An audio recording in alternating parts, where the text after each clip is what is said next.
Bienvenidos sean Meseniwis terrorosos. Es de nuevo la época del terror, las vísperas de Halloween que parten en agosto en este taller y revisamos la historia del terror, escogiendo tres películas por década, que es un esfuerzo adicional para este taller, acostumbrado a ver dos películas a la semana. No es menor, no es un esfuerzo menor. Yo les agradezco mucho que se dediquen a esto, pero les recuerdo también que con que vean dos a la semana estamos listos. Mm, Yo tengo que ver las tres, pero ustedes pueden ver dos de tres. Y también creo que a medida que avanzamos en las décadas, ya aparecen películas que seguro ya vieron antes, o por ahí nos cruzamos con alguna joyita que uno puede ver de nuevo, ya puede repetirse quizás prestándole menos atención.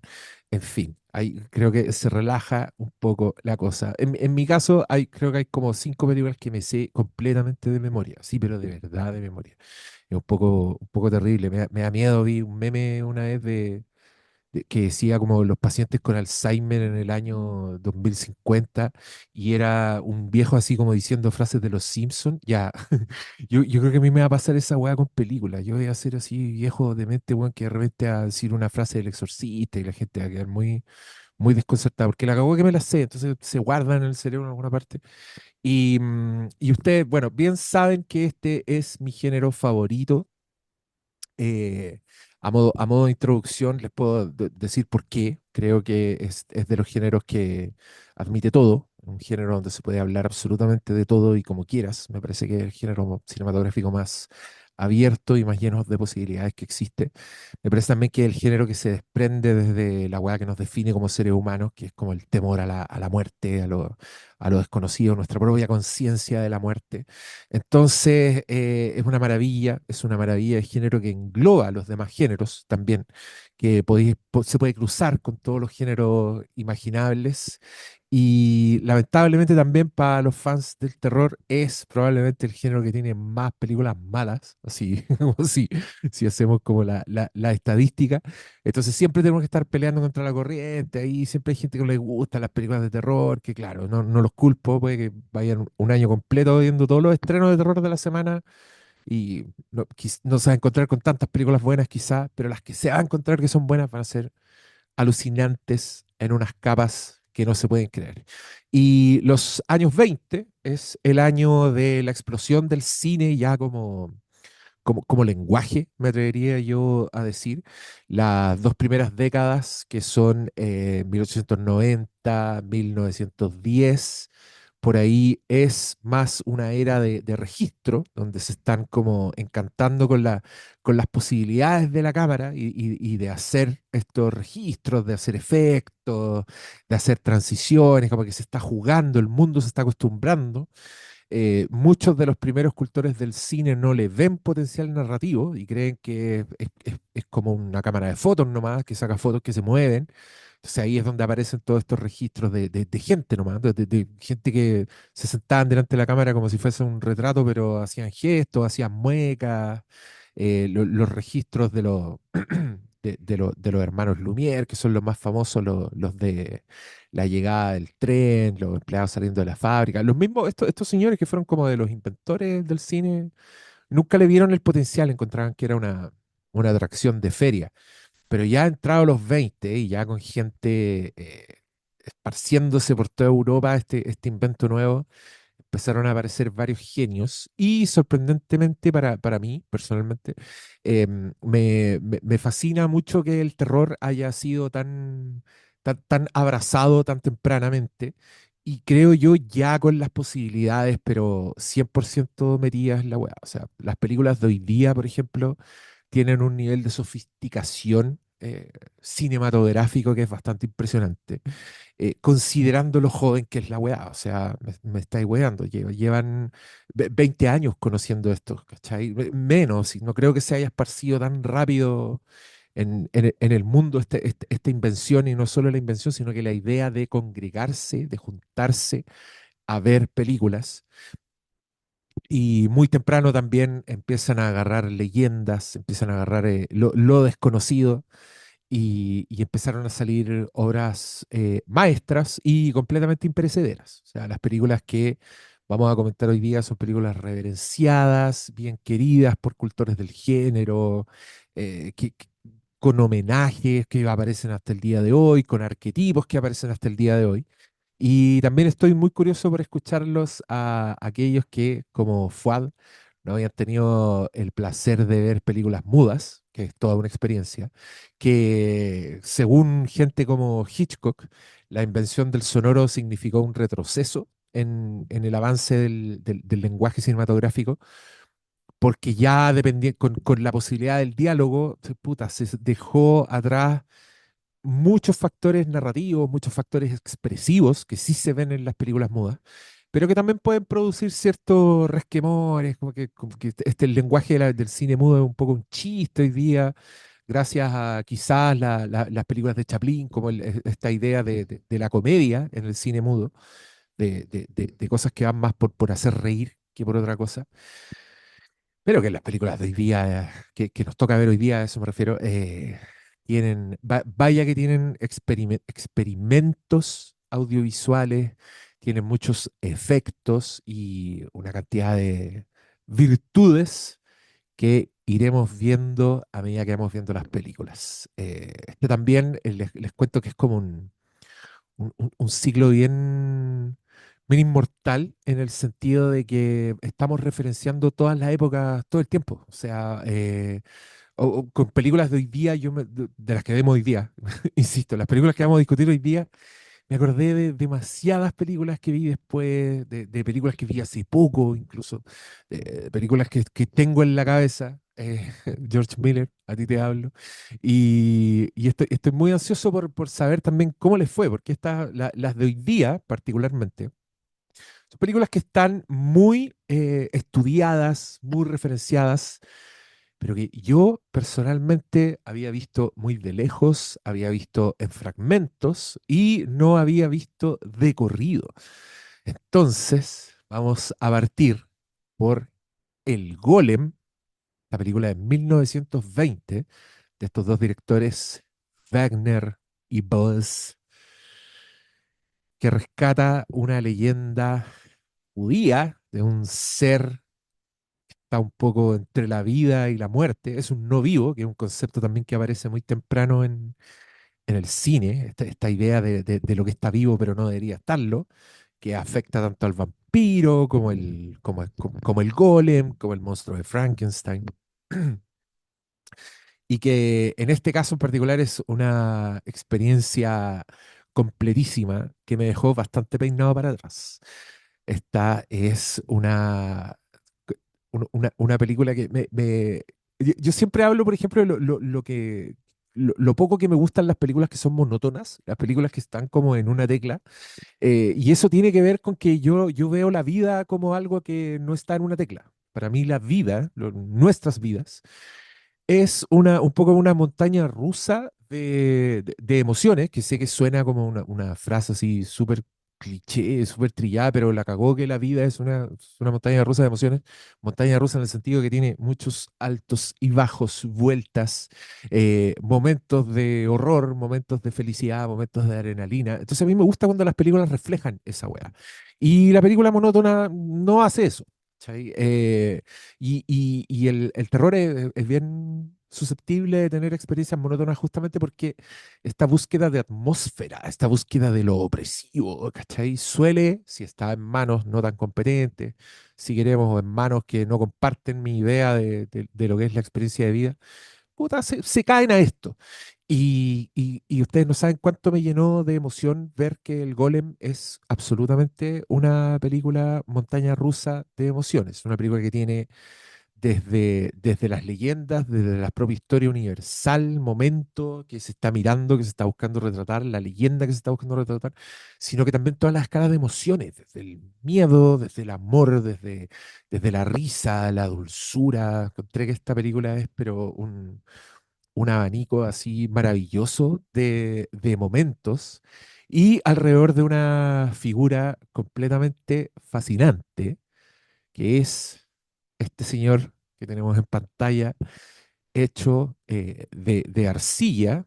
hecho un poco con el propósito de cuidar, de proteger, de mandar a comprar. Ah, qué buen momento. Y este caballero es el Paul Wagner, pues, es uno de los directores. Así que también aparece muy temprano en la historia del cine de terror el director ese que le gusta ser el villano, el director que le gusta darse el personaje polémico. ¿Cómo les fue con el Golem? ¿Vieron esta película? ¿La habían visto antes? ¿Sabían de su existencia? ¿Conocían la leyenda? Estoy muy ansioso de escuchar a Marco por algunas cosas que adelantó, pero abramos micrófonos sin timidez. ¿Cómo les fue con Dark Golem? No tengo idea cómo se pronuncia eso. No va a estar tan lejos Nos de lo que lanzamos dije. nomás. Sí, estábamos conversando al tiro. Yo tengo Oye, harto que decir, pero me gusta más. ya, bueno, como adelantaste tú, yo partí con esta, primera aproximación al cine mudo. Ya. Como les decía, yo pensé que no iba a enganchar porque yo, claro, no empecé a ver películas a la edad que tenía nomás, pues, ¿cachai? Películas en colores, con sonido, qué sé yo. Entonces, hacer este viaje al pasado fue súper interesante. Muy consciente de las herramientas, o sea, como de las limitaciones técnicas, ¿cachai? Y de que era todo mucho más teatral, de porque, por ejemplo, me pasó con esta versus Haxan, o Haxan, no sé cómo se pronuncia, que tiene mucho Ajá. más diálogo intercalado. Los diálogos son mucho más, o sea, se demoran más en ir apareciendo. Entonces, vais entendiendo lo que van actuando nomás. Sí. El, el uso de la música para remarcar los momentos, el uso de, no sé si era filtro, un papel celofán puesto delante de la cámara, pero los colores, ¿cachai? Mm. Para marcar los lugares. Eh, Estas actuaciones como súper remarcadas, ese momento cochinón que mandaste en el WhatsApp, ¿cachai? Y, y yo quedé también peinado para atrás porque lo encontré o sea, claro, pues ahora entiendo cosas que esta debe haber sido la primera. Pues. Primera vez que la criatura se vuelve contra su creador, primera vez que después la criatura tiene interacción con los niños, eh, primera vez que en una película ves gente viendo una película. Claro, ellos no están viendo una película propiamente tal, pero están viendo esta proyección que hacen, que les hace el rabino suburbiano. Cuando a la fiesta de las flores y hace esta como magia en que muestra la peregrinación de los judíos y la gente está ahí viendo y lo que causa la tragedia cuando se ríen. Eh, entonces yo pensé que iba a ser un ejercicio mucho más de como de ir a ver algo antiguo, como de ir a un museo, y me encontré viendo cosas que perduran hasta el día de hoy. Eso me llamó mucho la atención. Y esa es mi apreciación con la película. Me gustó caleta insisto, yo pensé que me iba a aburrir, que iba a ser un ejercicio así como histórico nomás, y todo lo contrario. Sí, hay como un momento de acostumbrarse.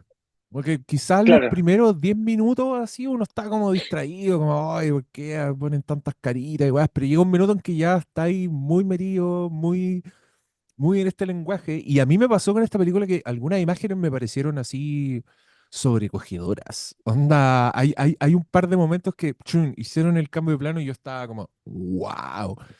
En particular cuando muestran y se ve el golem silueteado y lleva a la cabra inconsciente del pelo. Esa weá la encontré así sí. for the ages. Fue un momento que dije, wow. Eh, Y cuando el weón invoca al Asfarot, se llama el demonio que le el da la demonio palabra. es cuático, Yo sí. no sé cómo mierda hicieron eso en 1919 de haberlo hecho para Sí, po. estrenar la película en el 20, ¿cachai? No sé, qué magia, no sé. Que ahora es todo como, mi cabeza, todo, cualquier cosa maravillosa que había en el cine lo hizo un computador, ¿cachai? Sí. Pero, pero ahí no Eh, sé qué magia hubo, cómo resolvieron eso. Increíble. ¿Sabéis que eso que decís tú es muy verdad? Hoy día me da la sensación, yo soy de otra generación, yo cuando veía películas, a mí me despertaba como una capacidad de asombro el efecto especial bien hecho. Y por lo general era una capacidad de asombro muy, muy curiosa, como muy ganas de saber cómo hicieron eso. Me acuerdo cuando tuve que en Poltergeist, que es una que yo vi muy chico, hay un momento en que sale un fantasma que el pelo le flota como si estuviera en el agua. Y yo dije, esa weá tiene que haber estado en el agua, tiene que haber sido algo que metieron en el agua. Entonces ahí empezaba a pensar cómo lo hicieron, cómo le borran el agua, ¿cachai? Como que entraba así en una mecánica de pensar cómo se hace la weá y después veía el making of y algo de razón tenía y porque en efecto eso es un acuario, pero claro, lo iluminan de alguna forma y que film. Me da la sensación que hoy día tú veías una weá así impresionante y decís, computadores, Computador. ¿cachai? Que claro, que puede ser como, al final le hace hasta daño a las películas, porque me pasó mucho con Furiosa, gente alegando como, oye, pero esto es entero digital. Y weón, veía el making of y la weá no se puede creer. Eh, los weones de los paracaídas, en efecto, los levantaron en una grúa y van así, weón, tres camiones en el desierto rajado, dos camiones con grúas con weones colgando y el otro camión el de la película. Ahora tú viste esa weá y dijiste, computadores, y fin. Eso es bien chacha, pero claro, con The Golem no pasa esa weá, po. Aquí igual uno está como obligado a pensar. Y yo también vi muchos efectos antiguos, vi la sobreexposición, ¿cachai? Esta weá como de dejar un pedazo de la película sin exponer, entonces después exponían ese pedazo y ahí es como logran meter esa cabeza del demonio entre medio. Pero también me impresionaron cosas como el fuego, como esos efectos así, que son técnicas que igual que se usaron mucho, mucho tiempo después, que es el plano que está en la imagen, ponte tú, que tiene fuego por detrás y el fuego que se ve por delante en verdad es como una vara de fuego que se pone delante de las cámaras y que no es un fuego gigante, ¿cachai? Pero que produce ese efecto que uno tiene como un poco... Es fuego cinematográfico, ¿cachai? Es lenguaje de fuego. O sea, cuando tú ves una imagen así como con la distorsión del fueguito ya sentís el calor y esas weas se logran así con puro ingenio, po. Y acá también a mí me parece más impresionante porque estamos en una época donde el cine seguía siendo teatral, o sea, se filmaban los escenarios, ¿cachai? Como con escala de plano, como si uno estuviera frente al teatro, pero ya en los 20 fines de los 10 empiezan a haber estas experimentaciones, ¿cachai? Los primeros planos, los planos generales, montaje, fundidos y yo encuentro que esta gente así se cebó, porque si lo pensáis en verdad, estos buenos son los pioneros del cine, ¿cachai? Son los que están teniendo que significar por primera vez un recuerdo, un cambio de plano, un primer plano, tienen que comunicar mucho sin el poder del diálogo, por eso Hitchcock también, purista del cine mudo, alegaba contra la invención del sonoro y también dice que todas las escuelas de cine te tendrían que obligar a hacer una película de muda, eso decía Hitchcock. Y puta, Hitchcock es un weón que claramente la influencia del cine mudo está, o sea, tiene sus largas secuencias sin diálogo, comunica siempre con imágenes. Y don Alejandro, diga nomás. Perdón, ya. La verdad es que a mí me pasa cuando empezamos a ver las décadas, yo siempre lo miro un poco contextualmente por el periodo. Creo que cada época o sobre todo el cine, recoge muy bien lo que son los periodos en los cuales se filman, po. Lo vimos con el tema del expresionismo alemán en el otro taller. Pero siento que esta película es bastante decidora respecto a un tema que uno no creería que lo estaban tocando ya en 1920, que es respecto al tema de la exclusión de los judíos. De hecho, la película parte con esta advertencia de alguna manera de que los judíos van a ser expulsados de este espacio, que esto fue en Praga, entiendo, que era parte del dominio del emperador alemán. pero Praga formaba parte de ese dominio. Y los judíos vivían encerrados en un gueto, igual que en la Segunda Guerra. Estamos hablando del año 20, en que todavía no aparecía Hitler, no aparecían los nazis, y los judíos vivían en una circunstancia, si tú te das cuenta en la película, cuando recorren las calles, a mí me llama harto la atención la arquitectura, porque era tal como el personaje, eran medio arcillosos, eran más pobres, no había una infraestructura, hermosa. Seguramente las filmaron en los guetos, en el gueto de los judíos, que tenía puertas que cerraban y separaban a este grupo de personas respecto de los otros. Em, y el golem, de alguna manera, es parte de esa mitología del oprimido, po, de este pueblo que está como excluido. Y juegan todo el rato con eso, el director juega mucho con eso. Yo no sé si el director es judío o no es judío, pero los mensajes que lanza durante toda la película son para reforzar un poco esa idea. Un poco lo que decía Fuad, cuando recrean esta escena en que el rabino lleva al golem a presentarlo al emperador y le dice que si ellos se ríen, eh, les va a caer una maldición. Y ellos efectivamente cuando les reproduce la procesión de los judíos, el escape de los judíos, todos se empiezan a reír. Nadie tiene ningún nivel de empatía. O sea, y efectivamente el desprecio por los judíos era bastante evidente. Sobre esa base, también se reproducen escenas bíblicas. El golem cuando cae esta especie como de muro sobre el emperador y él lo logra sujetar o soportar, es ver a Goliat, por decirlo de alguna manera también, otro personaje judío.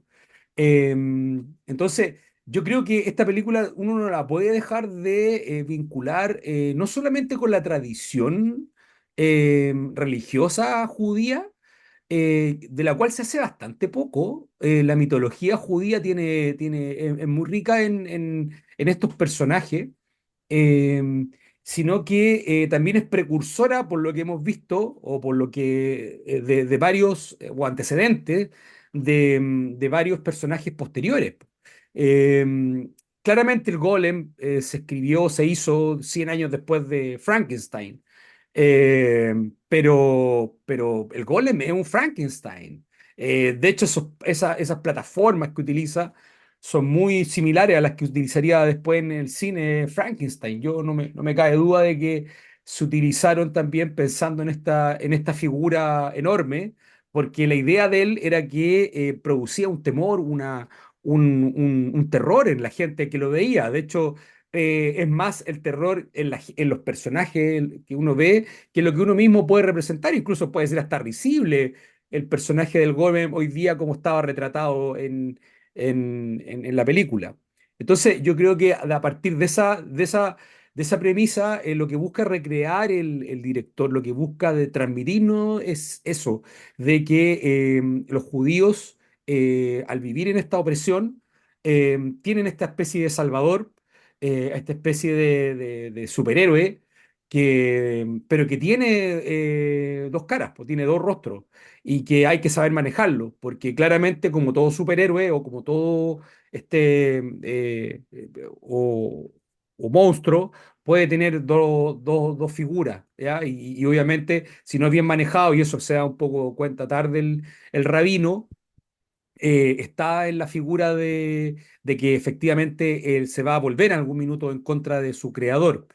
Y también está la parte del romanticismo, que la película la expresa de manera bastante evidente, pero que siento yo que ahí se queda un poco como en el camino. Creo que en la parte del romanticismo que surge entre este enviado del emperador y la hija del rabino, más allá de la tragedia que involucra a ambos, siento que pasa a ser como secundaria o pasa a ser como de alguna manera separada por, eh, por la figura omnipotente del golem, que es básicamente esta figura que al final termina destruyendo todo, porque obviamente escapa a las fuerzas de la naturaleza y sobre la cual los judíos creían tener, o el rabino que creía tener cierto poder, obviamente no era tal.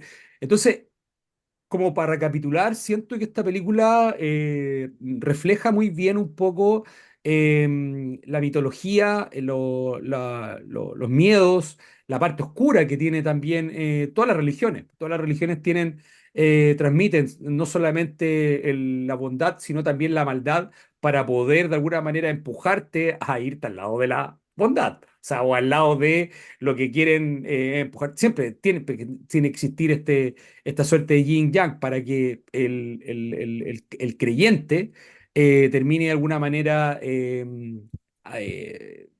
confeso o termine de alguna manera devoto de las creencias respectivas. Pero para eso hay que inspirar miedo, para eso tienes que saber a lo que te atienes, tienes que saber lo que hay al frente, que si tú te haces las cosas que son incorrectas, esto te va a pasar. Y el golem es un personaje que viene de esa otra dimensión, pero que claramente el ser humano en su a veces ambición cree que puede manejar. Y claramente, y eso todas las películas posteriores lo han demostrado, nunca ha podido ser así. Pero esa es mi impresión del Golem. Creo que una película súper interesante, tiene cosas que son muy aventajadas para la época. La cinta blanca de Haneke hablaba de los años de la preguerra, de la Primera Guerra, eh, pero el Golem no está hablando de la Edad Media. O sea, no está diciendo, oye, esta persecución a los judíos y este odio a los judíos viene desde los tiempos inmemoriales y acá en la misma Alemania o en el Imperio Alemán, o como se haya llamado, y claramente busca reflejar eso. Creo que el Golem la película en sí es un mensaje muy potente contra, obviamente, el odio o la xenofobia o el racismo, Antisemitismo, podríamos decirlo así también. claramente.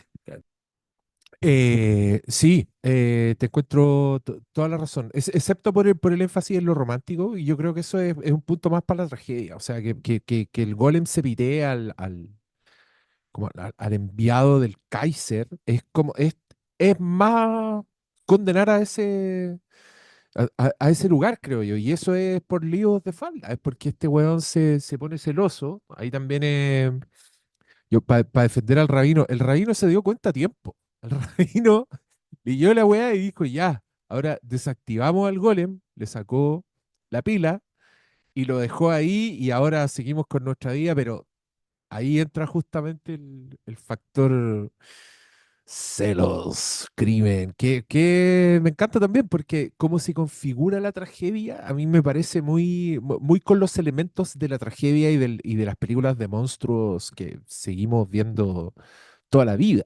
¿Cachai? O sea, sí, el referente Frankenstein está súper cerca, está a, puta, ¿a ¿cuánto? A 12 años, 13 años de distancia, pero tiene los mismos elementos, tiene como este factor de, por una parte, el melodrama, ¿cachai? Estoy hablando estrictamente de la construcción de la historia, por supuesto que no tiene toda la carga del, de los judíos, pero puta, otra carga debe tener, ¿cachai? A mí también me gusta mucho esta riqueza, esta weá de crear al monstruo ya como con humor, como que lo manden a comprar así con un canastito, ya que tenga como incorporada esta dulzura de, por ejemplo, ver a los niños y dejar de ser un monstruo, al menos momentáneamente.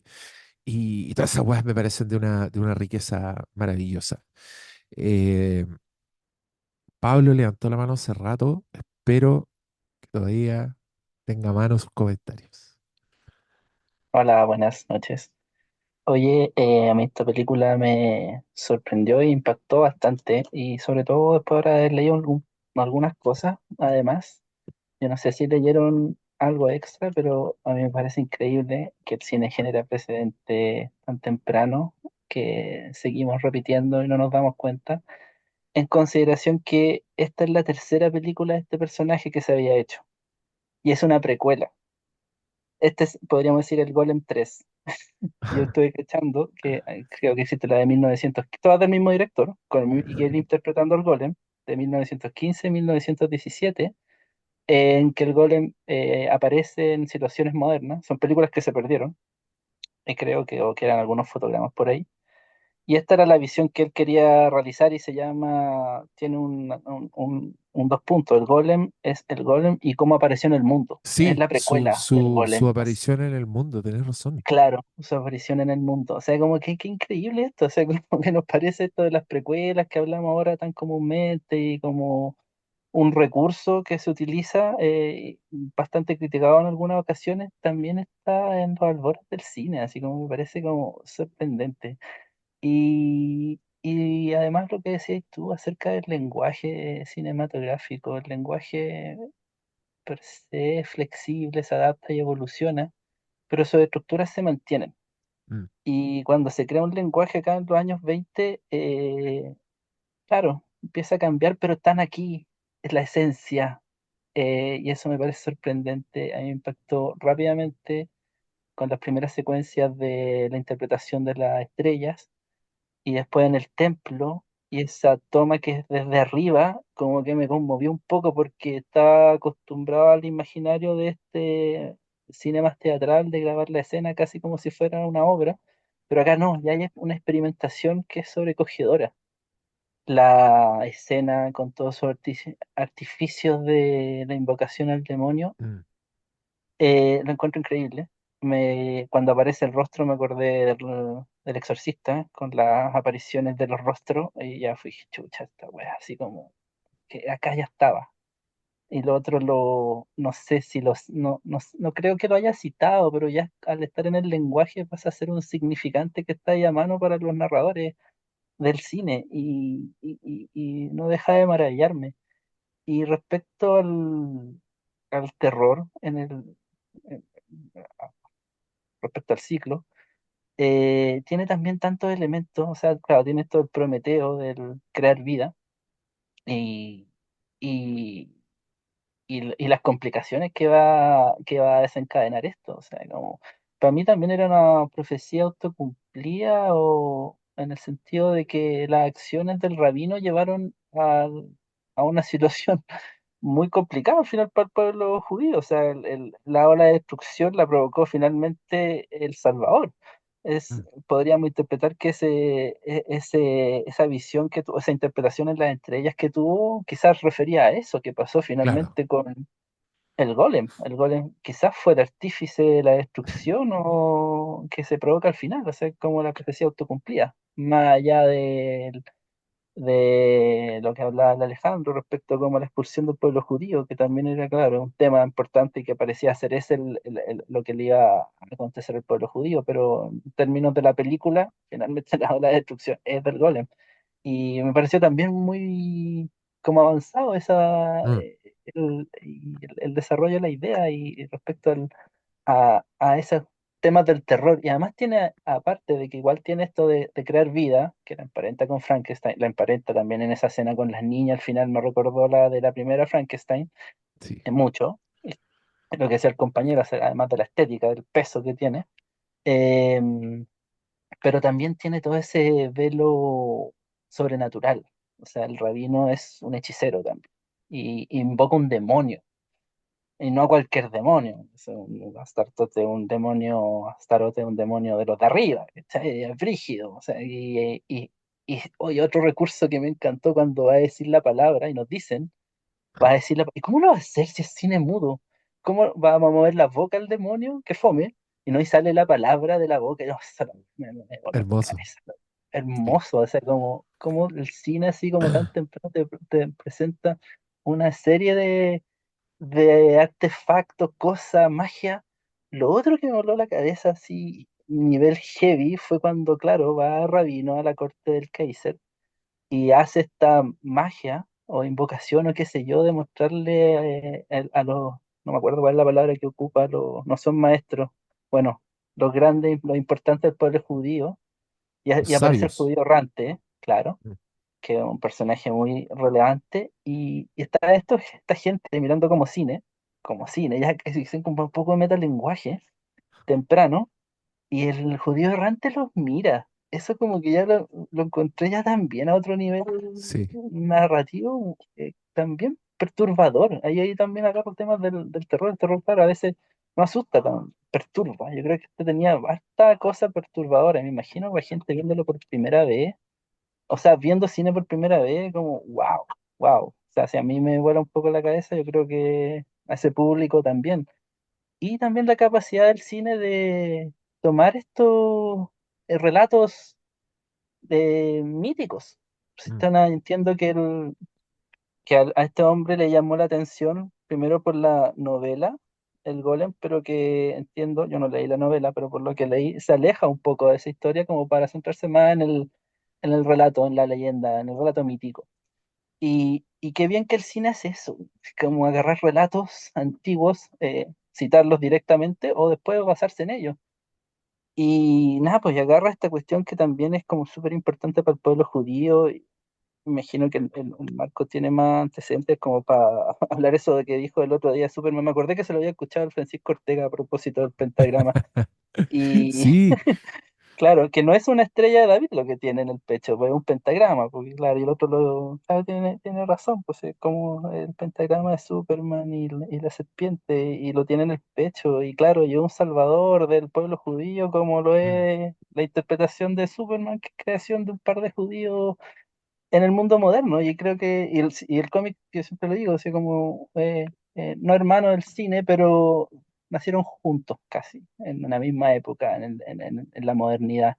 Y que estos nuevos lenguajes reproduzcan estas historias míticas y creen, ya sea de citas directas como esta en el Golem, que reproduce una leyenda, o otras interpretaciones. Creo que hoy que lo encuentro increíble. Y no lo que decías tú también, caché, del director interpretando al monstruo y generando una gran actuación, o sea, como con todas esas cuestiones sí, encima, trabajando con el rostro, que además en este cine de los años 20 o más antiguo, expresionista, no sé, así como el uso de los rostros, los maquillajes, es tan lindo. Y acá esa cara, esa cuando está viendo esa que tenía ahora en la presentación, así como, uy, qué bella, qué buen inicio. Creo que gracias por esto que nos propone, porque sí, a mí también me cierra baches que tengo. Está muy visitada esta película, siempre sale en mm, libros, en documentales, pero no la había visto, no me había dado el tiempo. Y wow, wow, y me pasa parecido al cuando ni el puntapié inicial en la otra con el gabinete del doctor Caligari, o sea, como wow, mm, qué increíble. Yo creo que hablé las mismas cuestiones referentes a de que, oye, como al principio el cine ya está todo así. Así que sí. nada, genial. Sí, los hueones secos. La palabra pionero me parece que hay que rescatarla para estos fines, porque son los hueones que agarraron los barcos y se fueron así, donde nadie sabía que iban a llegar y, y cambiaron la historia. Sí a todos, sí a todos, pero quiero mucho escuchar a Marco antes de seguir hablando. Shalom, muchachos, gente, Muy bien, para poner a tono. Qué rico que le haya gustado esta película y el mito del golem. Yo creo que, así como, como las grandes historias que uno está acostumbrado a ver, hayas conocido o no el mito, hayas visto esta película o no, mucho de su iconografía y mucho del simbolismo detrás de él, uno ya lo tiene así internalizado porque son obras si bien esto viene de mucho antes, el siglo XVI probablemente, como la figura más conocida, como lo estamos viendo hoy día, son figuras del siglo XX. Me gustó esa idea que dice Pablo acá, que el cine y el cómic nacieron al mismo tiempo, ¿no? Y claro, es como cultura de masas cuando puedes tener justamente la tira de prensa barata, tienes buen sistema de transporte para poder entregar lo mismo que el cine que está proliferando. Eh, no sé por dónde entrar, pero así que voy a partir por el personaje importante, por el tema del golem. una de las cosas lindas que tiene la cultura es que el mito del golem lo podemos ver como buen monomito, ¿cierto? En todas las culturas y épocas, independiente de la forma, el lugar del mundo. Ahora, lo curioso es que cada civilización, la creación del primer hombre, el primer hombre y la primera mujer, para ser más exacto, están basados en el material que más hay en ese entorno. Por ejemplo, en Mesoamérica, en los humanos, Dios hizo, dependiendo de cada cultura, le ponen el nombre que quieran, hechos de maíz. En China, de arroz. Entre el Éufrates y el Tigre, en esta zona donde están toda la historia hebrea, ¿cierto? Era el barro, la arcilla. Entonces, claramente el ser humano iba a ser de arcilla. Cuando esta película yo la emparento mucho con una historia que me encanta y que también considero que es de terror, aunque no pareciera serlo, que es la de fantasía de Disney, la del musical, El aprendiz de mago, El aprendiz de brujo, y también tiene un poco esto, que es el ¿qué pasa cuando tú quieres jugar a ser Dios? Que ya en el libro y en las películas de Frankenstein, mira, eso, ya es mucho más evidente, ¿cierto? Porque tú puedes tener tal vez la técnica para hacer algo similar a la vida, pero un ser humano no es un organismo, aunque en su momento se creía que fuese como un robot casi, donde si tú copias la receta lo puedes hacer. Existe el aliento divino. Y en la cultura judía, sobre todo en la época más antigua, no solamente existía como la imagen del Dios bueno, sino que también estaba como el tema de la dualidad. Entonces, si el Dios Jehová, Yehohanan, o el nombre que se le quiera poner en la traducción, no te daba la palabra divina, tenías que ir a otros dioses menores para poder tener esta palabra para insuflarle vida. ¿Por qué digo que esto tiene que ver mucho con Superman? Porque dentro de la cultura judía, en el pecho, bueno, tú escribías una palabra secreta, ¿cierto? Inclusive la palabra, el nombre secreto de Dios. eh, los tipos, aparte de lavarse las manos, es todo un tema antes de escribir y después de escribir. Se lo guardaban en el pecho, que era justamente en el corazón íntimo del ser para que éste cobrara vida. Un dato que se me había olvidado, si tú mencionaron ahí por Astaroth, que es la entidad a la cual evocan para poder pedirle la palabra secreta, ¿cierto? Esta palabra que insulta vida.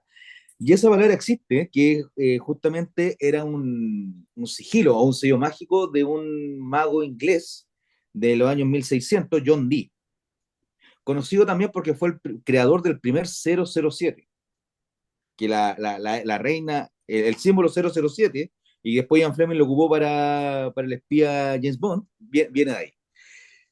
Eh, entonces, este sello, esta palabra justamente que era como el sello de Dios o el sello de la verdad, era el que se le pone a este personaje como para que empiece a caminar y empiece a hacer cosas. Tú creas vida y lo primero que se te ocurre es mandarlo de compra. Bueno, yo sé que a todos nos da lata ir a comprar, pero me causa risa también ese tipo de cosas.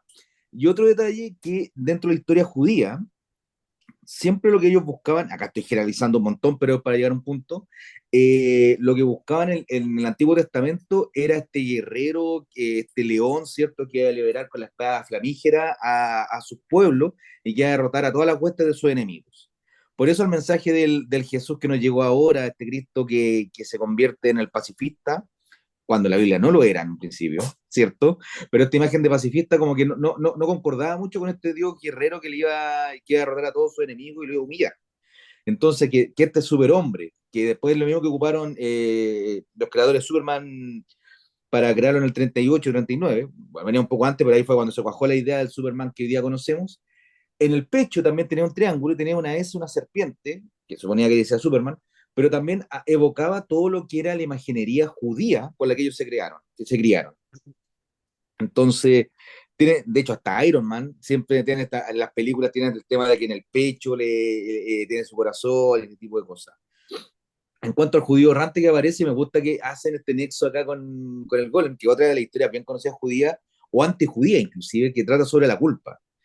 Hay distintos mitos quién fue realmente el judío errante, pero una de las más conocidas que fue un soldado, que el nombre que la tañen acá en la película, que empujó a Cristo cuando estaba haciendo todas las procesiones y como que lo empujó para humillar.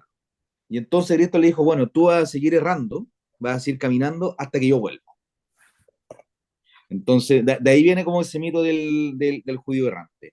Y por último, va a terminar así como un dato que yo creo que les puede llamar la atención, el demonio, o que le llaman acá demonio, Astaroth, o Astaret, es la Virgen María de nosotros a día de hoy. ¿What? Ah, es la Virgen María. Los cananeos tenían un dios que era Astaroth y siempre la cultura dominante eh, a los dioses o las deidades o los espíritus, que no todos eran dioses como lo entendemos nosotros hoy día, los daimones, ¿cierto? Eh, los demonizaban dándole características negativas, cuando no necesariamente lo eran como el monstruo con cachito y que hace el mal, sino que una deidad que ellos representaban. Por ejemplo, Belcebú, el señor de las moscas, porque cuando hacían estos sacrificios de carne, dejaban podrir la carne, se llegaban las moscas y venía este ruido. Y de ahí viene también, por ejemplo, el tema de Pazuzu en El Exorcista, que era el ruido que hacían las moscas y todo ese tipo de cosas. En este caso, aquí voy a la Virgen María, porque Astaroth era Astarte, una diosa, que también de ahí viene Ishtar, o Istar, o Isis, y que pasan a ser que son la madre con el, dios, con el niño Dios, y que le da de beber despecho y todo, que también hasta Hércules tiene esa figura que es la madre con el hijo y todo, y que después se ve reflejado en la figura de la Virgen María. Y si ya te queréis poner más conspiranoico, que también es muy entretenido eso, el tema de los cruzados cuando llegaron de vuelta de las cruzadas de Medio Oriente, la imagen que traían de la figura de la Virgen tenía rasgos como los de Isis, rasgos árabes, rasgos más orientales que europeos, y de ahí con el sincronismo religioso que se convirtió hasta la iconografía que hoy día tenemos con la Virgen María. Entonces, si vemos que acá en un principio te presentan un dios que era como un demonio, en la práctica simplemente es mala fama de como que, no, lo que pasa en la población, que creo una vez lo comenté también. Este barrio es bueno, pero en la cuadra de más allá, el barrio de allá es peligroso. Y los vecinos de al lado te dicen lo mismo donde uno vive. Esto es lo mismo con los dioses. Entonces, me Ah, encanta que se retrotraigan a historias tan antiguas para hacer estos mitos universales, porque esto no es hablar de Dios o de la creación, o inclusive, uno pudiera decir, la ibris, ¿cierto? Que esta soberbia humana que hablaban los griegos, donde yo quiero igualarme ante un Dios como si fuese como si quisiese ser un Dios, ¿cierto? Y caigo en la soberbia humana y muero estrepitosamente o traigo la ruina a mi pueblo y a mi gente por haber osado intentar ser lo más cercano a un Dios cuando soy un simple humano. Y me gusta que tengan todos estos temas, que la belleza visual ahora la vi no la vi completa, pero de hecho, como saben, pero la había visto años atrás, pero ahora verla en alta definición es una maravilla. O sea, un gusto La, las la mejoras que están haciendo. restauración de esta weá es cuática, weón. Se ve increíble. El cine, la fotografía de verdad es una weá eterna. Es palpico. Me dejó así mal. Y los cambios de colores, weón. Pero, por favor, prosigue. Después viene Axan, así que me voy a quedar calladito. Ah, ya, ya. Oigan, usted puede que me encuentren loco, weón, obsesionado, y todo, pero cuando este hechicero conjura esta imagen del pasado y este señor que está cruzando el desierto mira a los weones que lo están mirando, yo dije, esto yo lo vi en 3000 Years of Longing y George Miller lo sabe, weón. ¿Te acordás cuando el genio ve la tele y saca a Einstein y Einstein ve al genio? Y dije, weón, esta weá ya se había hecho. Y lo encontré hermoso. Además, en esa escena, weón, yo no podía creer todo lo que estaba pasando.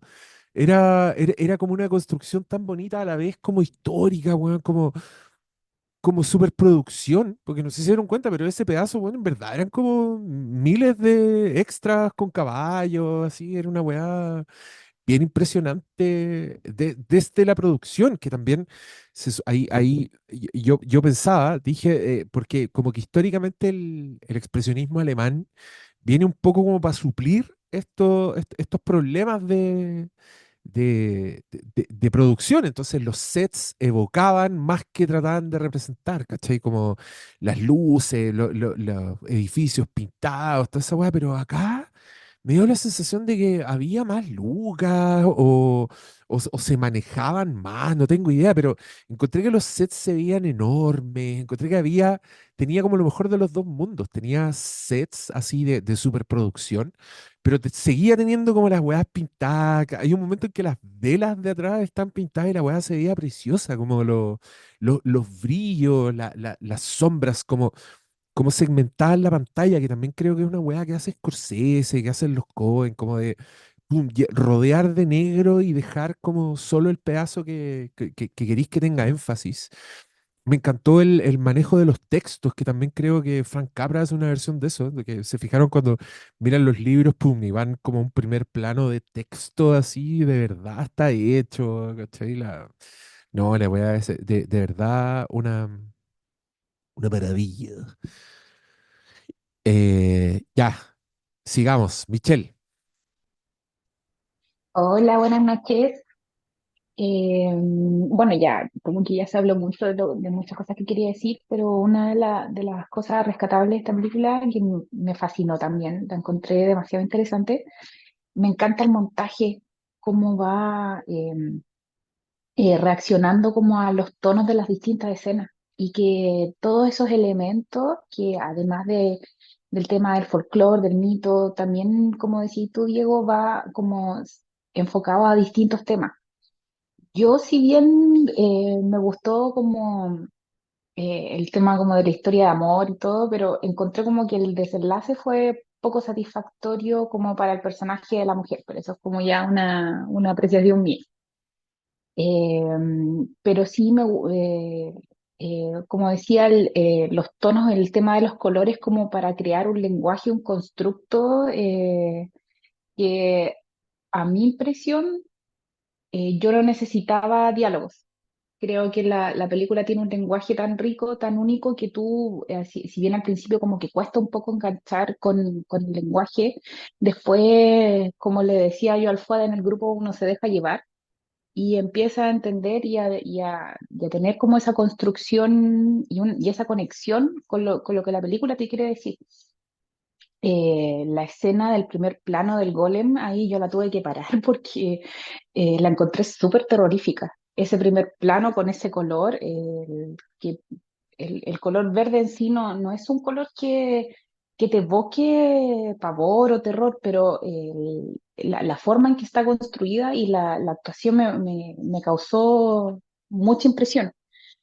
Eh, yo conocía el mito del golem, pero no tenía como mucho contexto con respecto de la película y siento que viene adelantada a su época. Y como decía el Pablo, es bien bonito cómo ya hace 100 años estaba todo construido como para que uno ya en esta época dijera ya estaba todo hecho, estaba todo pensado y que uno con todo esto que estamos hablando, con todo esto que vamos a seguir viendo, uno puede tener como una apreciación no solamente histórica, sino que una apreciación cinematográfica y también como histórica de cómo se va construyendo este lenguaje porque es una mezcla de distintos artes que, no, que van enriqueciendo. Entonces, eh, es rico poder ver este tipo de obras que, como decís tú, son bastante reseñadas y súper imperecederas, pero que se pueden disfrutar igualmente. Entonces, estoy súper contenta de haberla visto.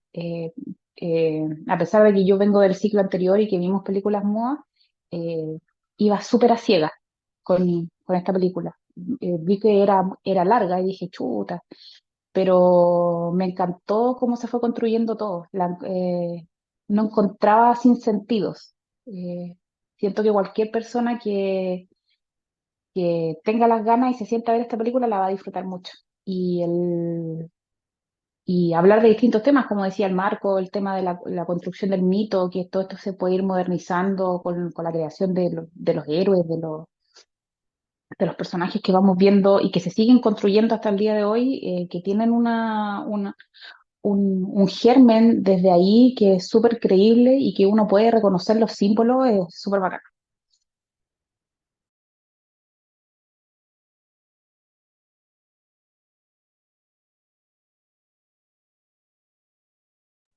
ahora sí, qué bueno que te gustó. Oye, ¿alguien quiere decir algo más sobre el Golem o Yo solamente cambiamos quiero de decir tema? algo sobre algo Por que me llamó favor. la atención, a propósito de algo que dijo la Michelle, que es sobre también, y lo mencionó también un poco Pablo, con respecto a las imágenes, a la figura, a la tonalidad. Yo, bueno, no sé si les pasó a todos, pero todas estas películas estaban en YouTube.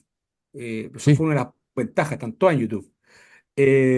Y en el caso del Golem, encontré primero una versión que era previa a la restauración, del 2020, 2021 creo que fue. Y la diferencia es brutal.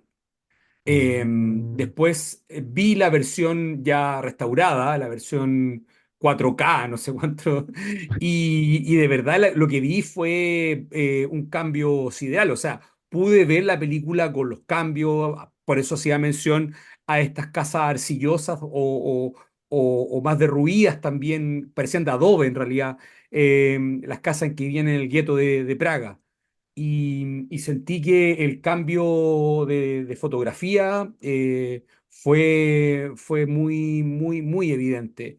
Y siento que estas restauraciones, porque así como se mencionó que también existieron dos versiones, que esta es una tercera parte de una trilogía, en que esta sería como una precuela.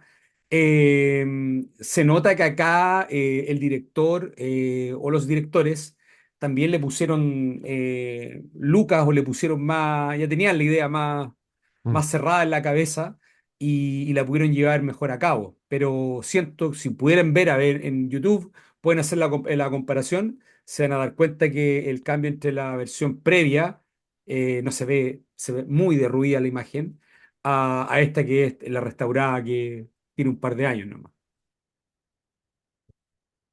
Que la raja. Yo la que vi la saqué de archive.org, que es una página que les recomiendo mucho porque tiene todas las webs que están en dominio público, pero las tiene así en top remasterización siempre. Em, y también tiene como material de archivo, tiene puras weas en dominio público. Así que si ustedes son audiovisuales o algún día necesitan imágenes así libres, vayan. Es un ¿Cómo se llama? archive.org. Ah, Archive.org. Archive. Ya, perfecto, ok. Sí, Gracias. buenísima. Ya, nos cambiamos entonces. Oye, hola, Vamos. sorry. Hola, hola. Nos quedamos. Sí, no, solo la referencia a los Simpsons. ¿Alguna referencia a la casita del terror? Ah, sí, pues. ¿Te Sí, acordáis? pues sí, Hay un capítulo en. ese fue mi primera aproximación. Cuando tú pusiste la lista, yo vi el golem y dije, oh, esta weá, ¡Oh! Es de ahí. de ahí venía. Ah, Adhiero a este comentario, con violencia. la raja. Bienvenida Camila. Tenemos compañera nueva que está desde las sombras, porque no vio las películas. Lo siento, te eché al agua. Ya la próxima semana llegará con más que decir, espero. Ya, eso Ya, nomás. estupendo. Ya, vamos entonces, 2 años después, y nos vamos a Suecia con Haxan, la bruja o las brujas, dependiendo de qué traducción vaya. A mí me encanta la palabra Haxan, la encuentro cool. Eh, los hueones que hicieron La Bruja de Blair le pusieron Haxan Films a su weá y nunca se me olvidó esa asociación. Eh, y aquí tenemos otra película fascinante que yo había visto en fragmentos, conocía su existencia, pero no había tenido la experiencia completa. Y, weón, qué viaje.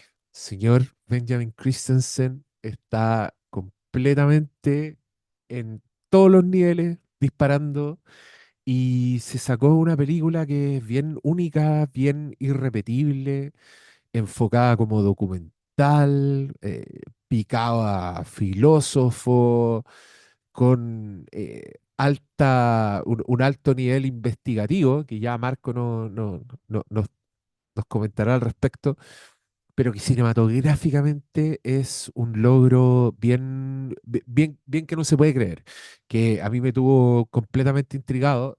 Sí, te hace leer mucho más, como que incorpora, depende harto de la narrativa en texto, que es chistoso que hablemos de esta justo antes de la que viene, porque son como polos opuestos. Este weón no te suelta, en ningún minuto no para de comentar, mete su propia condición de director, onda, mete su anécdota de, oye, esta actriz me contó algo, que es una weá que íbamos a ver así como ya, ¿cuánto? 50 años después, no, 40 años después, la nueva ola francesa, como van a empezar los directores a hacer ese tipo de experimentación, ese tipo de, de- de- de reflexión, de hablar del cómo se hizo la película en la película misma. Y, y qué lujo, qué lujo de película. Esta está en Criterion, así que también la remasterización es bien impactante. Y, bueno, no sé por dónde entrarle. Creo que lo primero que me fascinó fue como esta multigramática que tiene la weá, que tiene, es literal así como alguien haciéndote clase y mostrándote texto así con un puntero y diciéndote, mira, aquí vemos una ilustración donde no sé qué, pero después puede entrar muy fácilmente en una historia, que es la parte que viene con el juicio de las brujas, caer dentro de ese relato como en una dramatización de lo que están contando los personajes y después terminar así en como una reflexión más documental que hace paralelos con la época moderna en que se hizo esta película.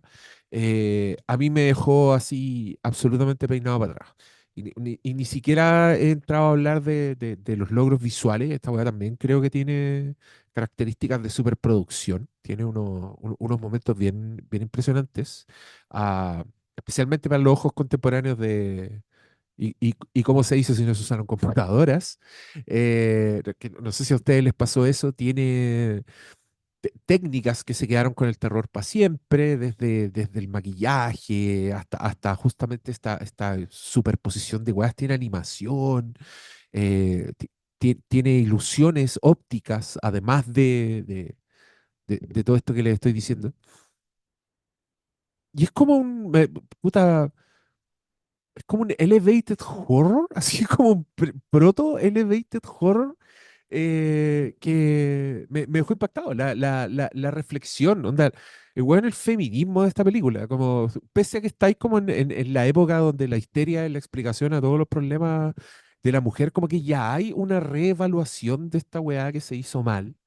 De esta vergüenza histórica que es la quema de brujas, ¿cachai? No, estoy impactado y quiero dar la palabra al tiro.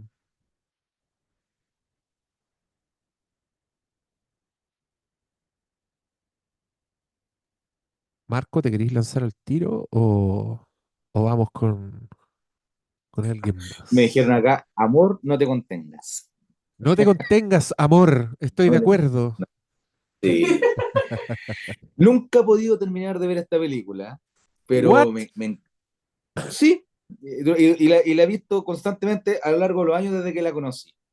En la época de Tumblr probablemente fui consciente porque aparecían imágenes de esta película. Partir diciendo, me gustaría que todo lo que aparece acá tiene a lo menos algún sustento bibliográfico. Entonces, la representación de demonios, de brujas, de actos, o eran mitos, o eran leyendas, o eran tradiciones orales que se decía que ocurrían en lo alarre, las invocaciones, evocaciones y todo este tipo de cosas.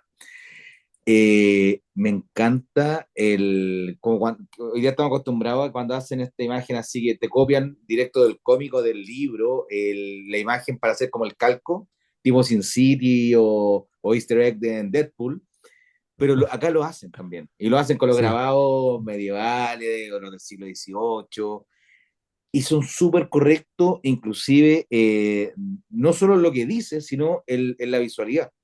Yo esta película la había visto muchas veces sin subtítulos ni nada porque, como digo, no tenía subtítulos en inglés. pero lo que ves en pantalla es precioso.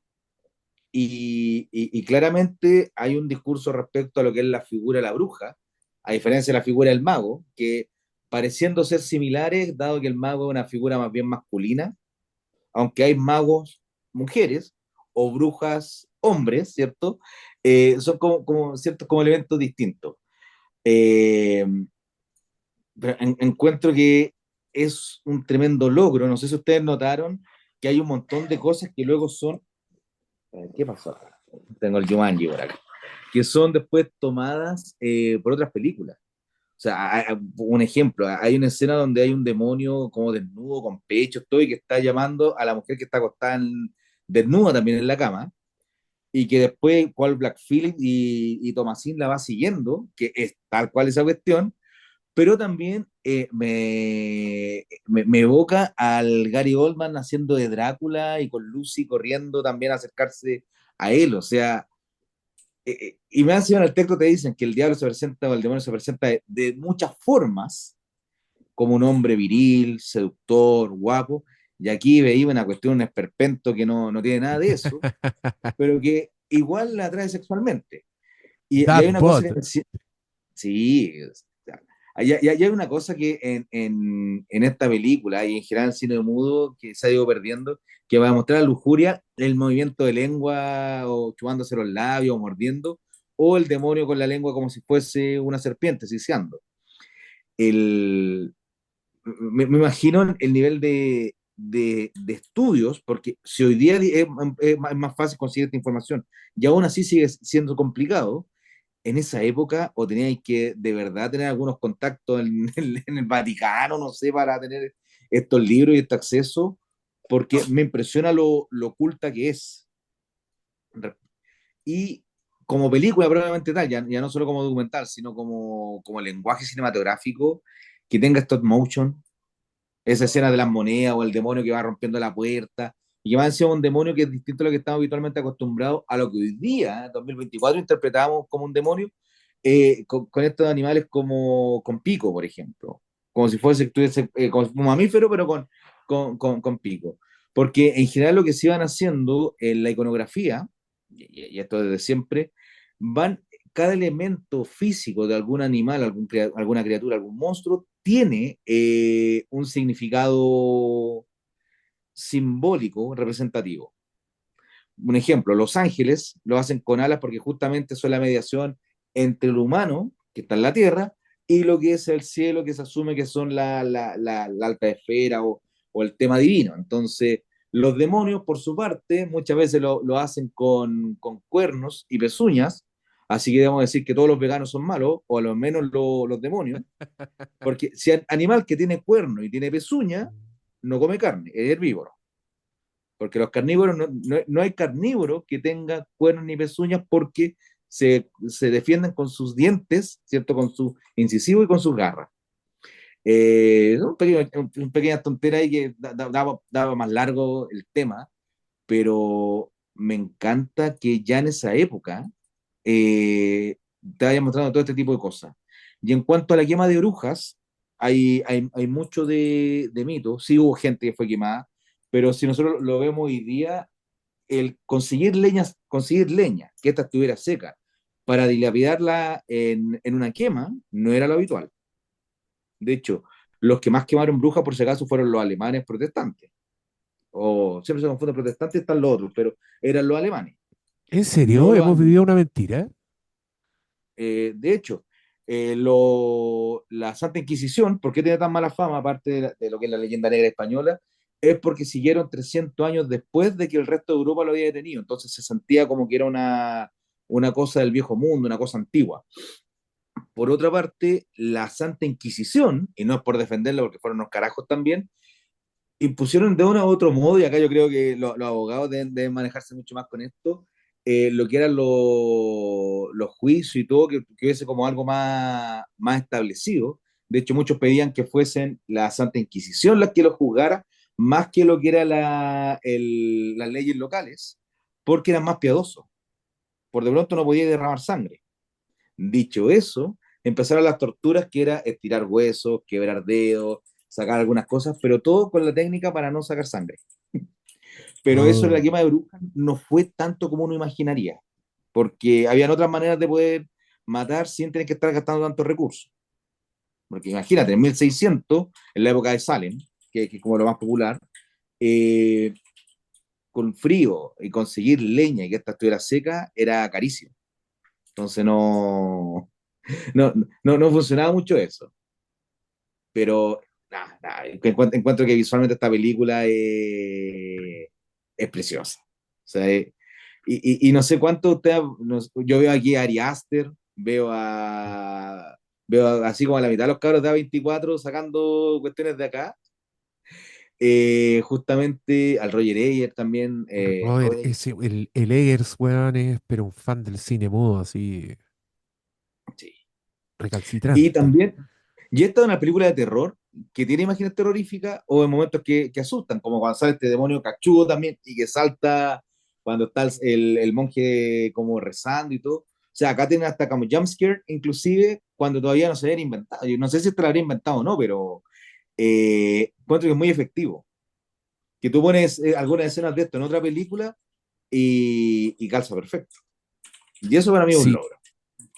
sí, y a mí me produjo alta perturbación esta película. Creo que también en parte por la música, que es algo que yo he hablado en las sesiones de cine mudo, es que me intriga mucho porque todas las películas que uno ve tienen una música puesta.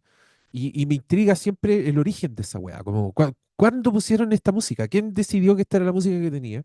Y en el caso de Haxan, sale de las primeras representaciones, las primeras funciones así con registro que se hicieron y que tenían orquesta en vivo y que en efecto eran una selección de temas clásicos, de los que tienen puesto esta película.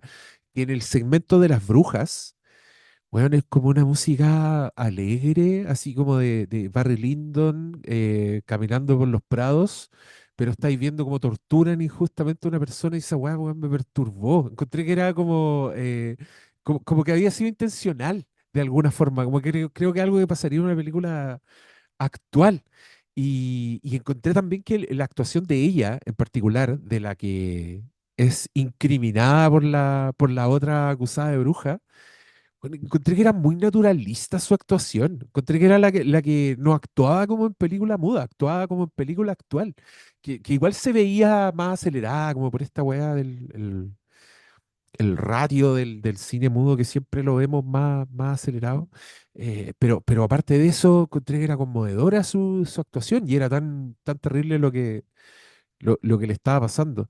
Eh, Aquí ya sin hablar de lo histórico, obviamente, dentro de lo que pasa en la película, encontré también que ese segmento, bueno, está muy bien dirigido.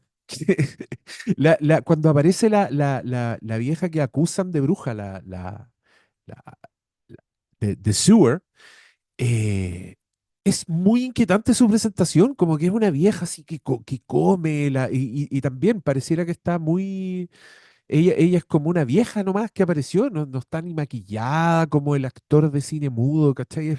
Es curioso lo que hace esta película porque salta de lo muy teatral, como los hueones de la Inquisición, pero también tiene un montón de personajes que son muy reales, que son muy de Robert Eggers, que son de película que se hizo después, de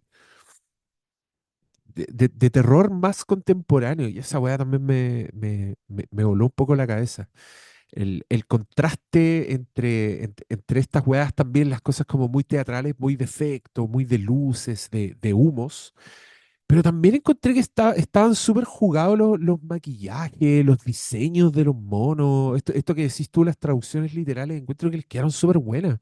De hecho, hay una que era que en la parte cuando te están mostrando los libros y los dibujos, habla como de los custodios que eran animales y después, mucho más adelante, se ven en la segunda mitad, se ven en la película unos custodios animales y esos también los encontré muy, muy creepy, muy Nightmare Fuel.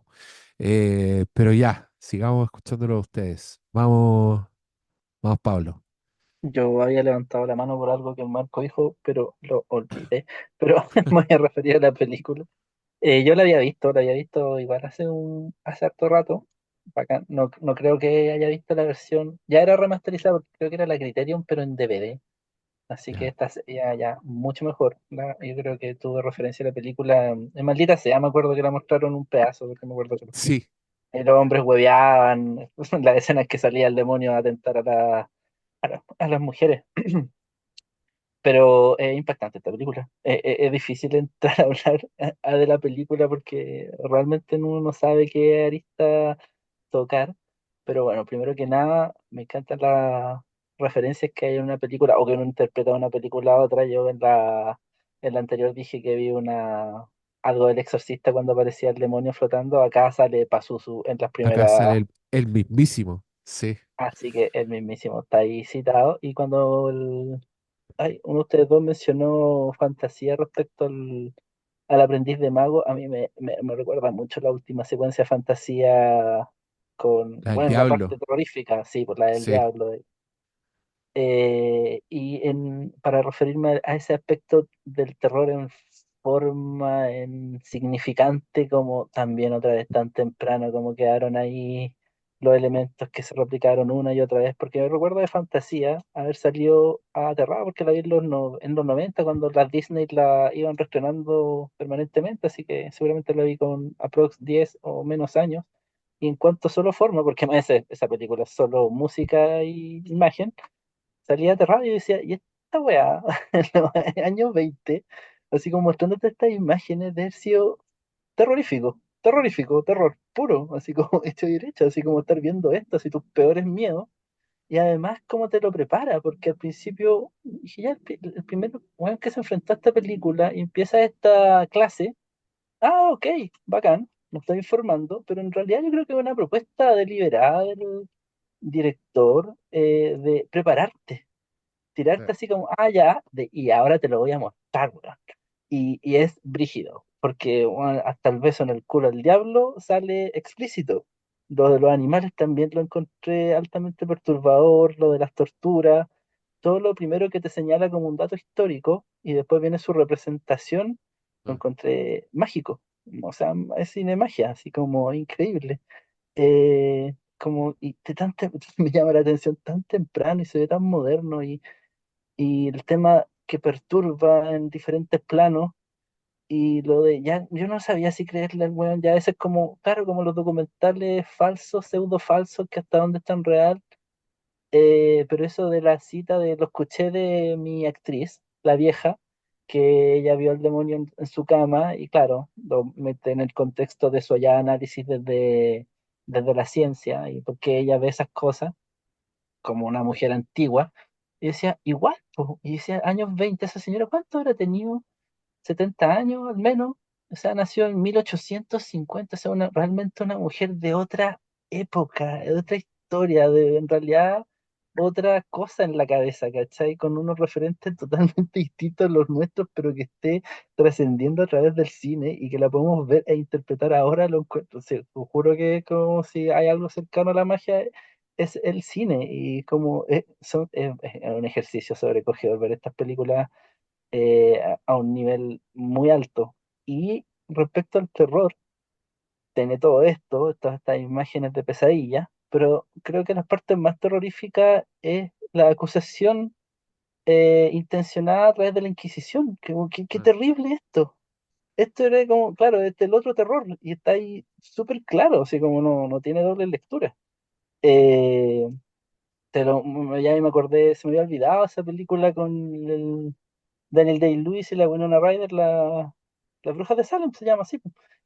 Que es terrible esa película cuando se empiezan a acusar, ¿cachai? ¿Cachai? Que es Eh, mentira, pero claro que hay una lógica de envidia por detrás, o de acusar al otro, de venganza, y como, esa weá, y la autoridad, y el hombre, sobre todo, y claro, y todo ese rollo respecto a la interpretación de la brujería como una forma de abuso hacia las mujeres que para mí, bueno, la brujería era una forma de resistencia respecto, no sé, a las sociedades patriarcales, que era la forma en que podían haber organizaciones B dentro la autoridad.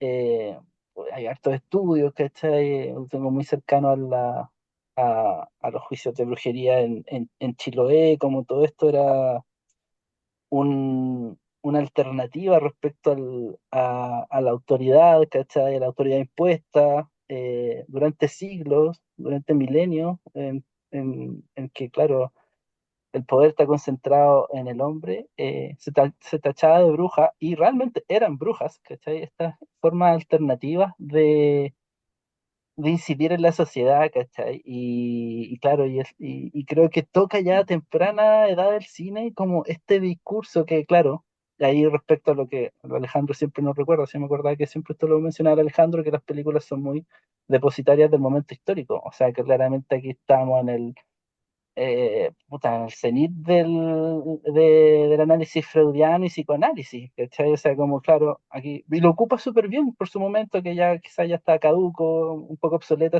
esa visión, pero ya como haciendo como una propuesta política también en el cine. Y en un cine que ahora lo calificamos, esta la ponemos como película de género, porque esto estamos viendo dentro del ciclo de terror, y lo encuentro maravilloso.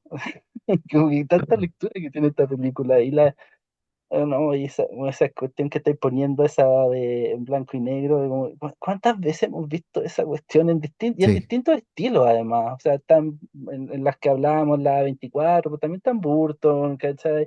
sí. Está el cine 70 de terror, ¿cachai? Así como cita una y otra vez, ¿cachai? Como acá están los referentes.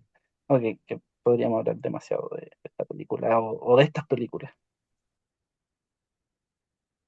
El Marco está mandando información sobre los, los juicios. Oye, cuando habláis, pensé que, bueno, yo no he visto esa película. Se llama The Crucible. Es la con Daniel Day-Lewis y la Winona Ryder, que sé que está basada en una obra de teatro que se montó acá en Chile, se montó en el Teatro La Católica. Pero nunca la he visto, weón. Y de pronto Pablo dijo, hay una película con Daniel Day-Lewis, Winona Ryder, que se trata de esta weá, y el Diego no la ha visto. La weá. Ya, hay panorama. Eh, Puta, sí, weón. A mí una weá que me encantó de esta película es que creo que es un poco un compendio de terror. Que de alguna forma tiene muchos tipos de terror dentro de la historia, que claro, nosotros le encajamos en terror y todo, pero pareciera que su ambición es más. Y esa weá también me impresiona. Me impresiona que el señor Benjamin Christensen, en 1920, en los años 20, se lanzó como a hacer, weón, un poco la película definitiva sobre esta weá, como que quiso decirlo todo, quiso hacer un repaso exhaustivo, que según lo que estaba leyendo, weón, quería contar con la participación de especialistas y de historiadores, y a todos les cargó la idea de hacer una película con la weá y no lo pescaron. Entonces terminó él haciéndolas todas. Pero al mismo tiempo esta ambición de puesta en escena, porque si tenía esta ambición así documental, de dejar en claro todo, pero puta, también tenía ahí cierto talento, también tenía ahí como un súper buen ojo para hacer las weas, tenía ahí recursos de superproducción. El momento en que se ven las brujas volando así por sobre el pueblo es una weá, es un logro, weón, así, pero es gigantesco, es súper complejo el efecto visual de esa weá. Es una maqueta, pero que es una maqueta súper grande que está girando sobre un eje para estar constantemente pasando. Y los otros lo grabaron, lo filmaron aparte con vientos. O sea, este weón estaba, pero en otra. Y una weá tan nueva que un weón se lanza así con este nivel de ambición a mí me deja un poco loco. ¿Qué más quería acotar de lo que dijiste? Ah, no, una weá que me gustó mucho, que cuando está ilustrando los métodos de tortura, se fijaron como lo hábil que es para graficar perfectamente qué consiste la tortura, pero cortando justo antes, dejándote el horror a ti. Lo encontré maestro, encontré que son técnicas weón, usa Spielberg, que usan como los grosos de esta weá. Este weón ahí.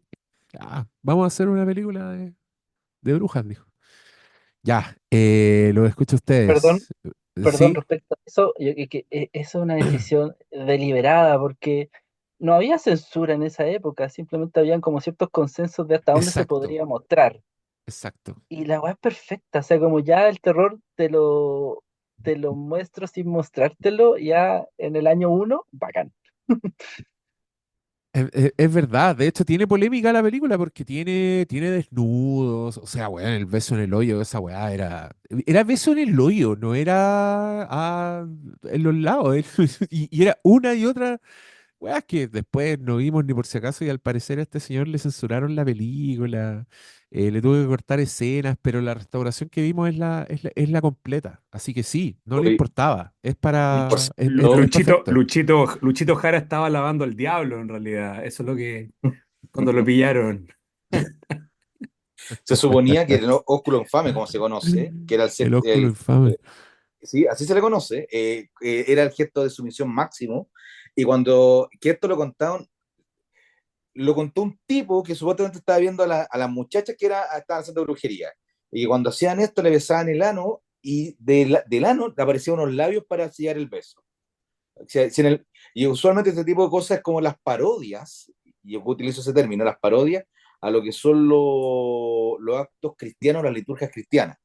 Si yo Claro, sello mi trato de matrimonio con un beso en la boca, por contraposición simbólica, tendría que ser en el ano. Pero hacer el efecto mágico de que salía la cara del demonio ahí para sellar el claro. trato. O sea, de ahí viene todo lo que es el origen de las chuvas de poto que hoy día están tan de moda.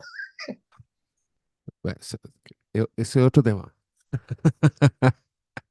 Ya. Michelle, ahora sí. Oye, yo creo que como dice el Pablo, el espacio nos quedó súper corto para hablar de estas películas. Eh, Tremenda superproducción, Haxan. Eh, Me sorprendió demasiado. La encontré así como cuando, ¿se acuerdan cuando hablamos de Ben-Hur? Y que estábamos como, wow, tremenda superproducción. Para la época esta weá la cagó, la cagó. Estuve leyendo que creo que fue como una super mega producción. Y yo la valoro más porque a mí me gustan, bueno, no es secreto, pero las películas que te educan. Pero más allá de ser como hablar del tratado de este que se hizo como en el 1400, no me acuerdo cómo se llama, quizá el Marco Cacha, pero eh, del salía en el Código Da Vinci, el nombre del libro. Maleus Maleficarum, Maleficarum ese de Eben mismo. Sperger y Kramer. Que fue un Sí, libro, todo disculpa. No, sí, no, perdón, sigue tú, no, sigue tú. no, no, que leyendo por ahí, después de ver la película, porque uno queda como con ese gustito de querer aprender más y además que es súper descriptiva, no solamente con el tema de las torturas, que yo también lo encontré como es súper horrorífico, eh, te hace te hace pensar en cuántas vidas se hubiesen salvado si es que hubiésemos tenido como este conocimiento antes. O sea, teníamos la culpa, pero a la vez no. Y claro, o sea, el tema de la histeria en las mujeres es algo que está ya tremendamente mega abandonado, pero sí es algo como muy propio de las épocas medievales en que en los poderes fácticos estaban en la iglesia, ¿cierto? En que no todo lo que todo lo que estaba en contra del dogma era considerado del demonio y todo lo que iba en contra de ese poder en sí mismo está abandonado. Hay casos históricos reconocidos de mujeres que han sido acusadas de brujería un poco como para sacarlas del camino, mujeres que han sido también adelantadas a su época, como por ejemplo Ana Bolena, que también la acusaron de bruja por no darle hijos varones al rey, entonces le cortaron la cabeza. Pero sí aprendí mucho con esta película, disfruté un montón con el tema del juicio. Bueno, como abogado uno ya empieza le empieza como a fusionar un poco la cabeza y hacer comparaciones como con el sistema que tiene uno y lo que uno, lo que yo aprendí en la U del tema de las historias del derecho, como que le ponen mucho enfoque en lo que eran los enjuiciamientos, no propiamente de las brujas, sino que antiguamente de cómo se constituía un sistema, y lo digo como bien entre comillas, porque no era un sistema. Eh, También me evocó mucho a la película de Ridley Scott, El último duelo, en que también se enjuicia a una mujer eh, por un comportamiento, y si bien no tiene que ver mucho con la brujería, también habla un poco de eso. O sea, eh, no solamente con las brujas cuánto somos capaces de soportar o confesar bajo tortura. O sea, en el fondo esta mujer anciana, esta tejedora, para evitar la tortura, se pega los medios rollos y empieza a contar cosas que a lo mejor hasta ella misma se imaginó. No lo vamos a saber, quizás es real, quizás no. O sea, yo no cierro la mente al tema sobrenatural para nada, pero sí es súper fuerte todo lo que pasa después y que, como decía el Pablo, que esta mujer, como ya fuera de esa misma época en que fue filmada la película, empieza supuestamente a contar que el diablo existe. Y también lo vimos cuando, bueno, lo vamos a hablar ya al final del ciclo, cuando veamos la última película del ciclo, que también habla un poco de eso, o sea, como del origen del terror y de la maldad. La maldad está en el ser humano y no en una entidad, no sé, en una creencia religiosa o en una no creencia religiosa, porque en el fondo eh, la sonámbula no era que viera al diablo, como decía como mostraban en la película, o la cleptómana o la histérica, no lo vamos a saber.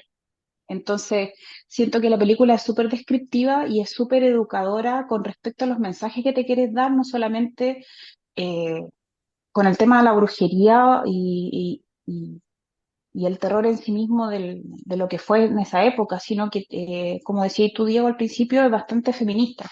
Y siento que no se debería como complementar con el tiempo hasta ahora, pero sí es como un buen indicador como para tratar de reflejar un poco la crueldad del ser humano, que eso fue como lo que me dejó a mí marcado más allá de una investigación científica. La película es súper inteligente como en la cronología que te va contando las cosas, porque al final es como todo un buen ensayo de un buen argumento, te tiene que contar bien un cuento, un contexto para tú llegar a una conclusión y quedar satisfecho. Entonces esa fue como la sensación que me dejó a mí a principio a fin, que quedé súper satisfecha por cómo se contó y con la narrativa y con la descripción y las actuaciones también que están... el diablo era el director, ¿cierto? ¿Había Yes. leído? Es ¿Qué el director. diablo? Sí, ¿Qué y diablo con esos dedos?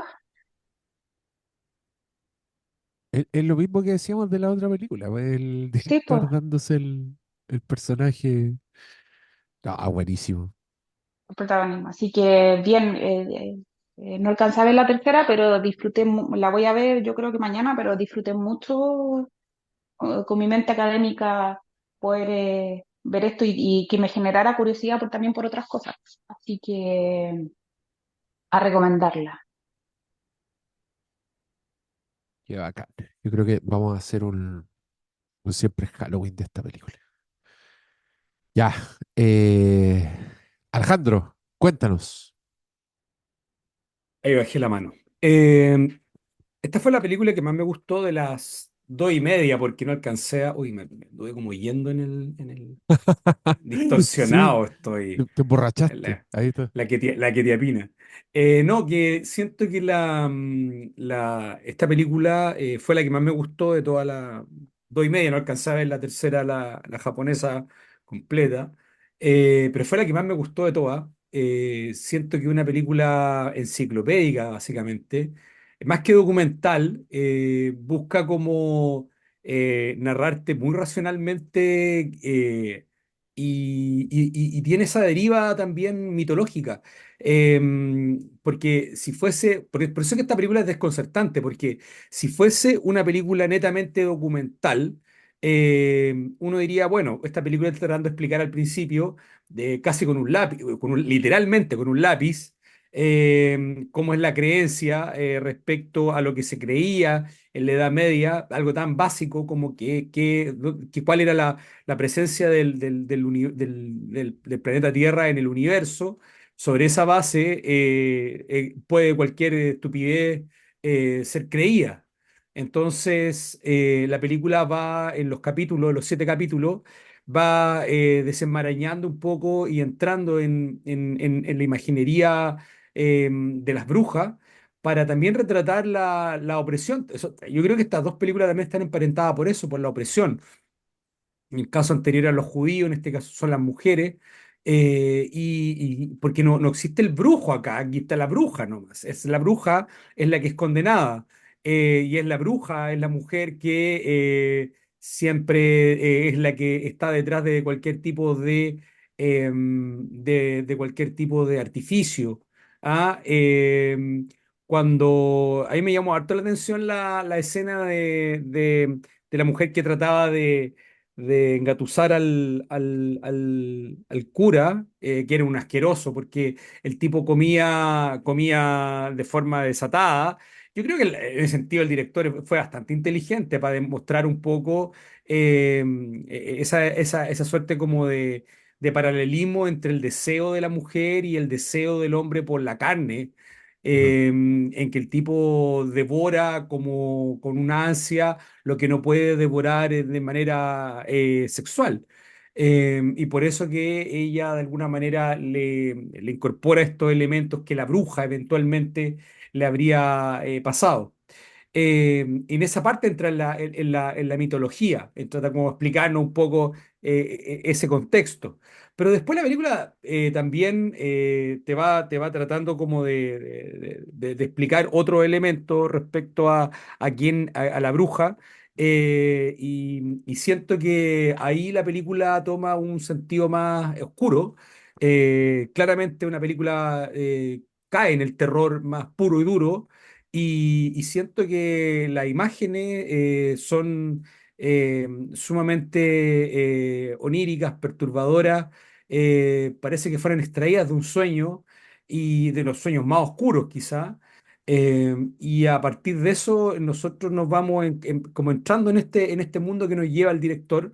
Y siento que en ese sentido la película también es muy germinal respecto a otras cosas que vienen después sobre el cine de bruja o en general lo que trata de proyectar. Yo hace poquito vi una serie que se llama, que es antigua, no es nueva, pero se llama Inside Number Nine, que es una serie inglesa que es muy entretenida porque siempre se basa en el número 9 y son historias como es como, no sé si un Black Mirror, pero tienes son como de misterio y de cosas bien extrañas, que siempre son los dos creadores, son los protagonistas de de los capítulos. Y en una de esas se trata sobre el caso de la bruja Elizabeth Grove, creo que se llamaba.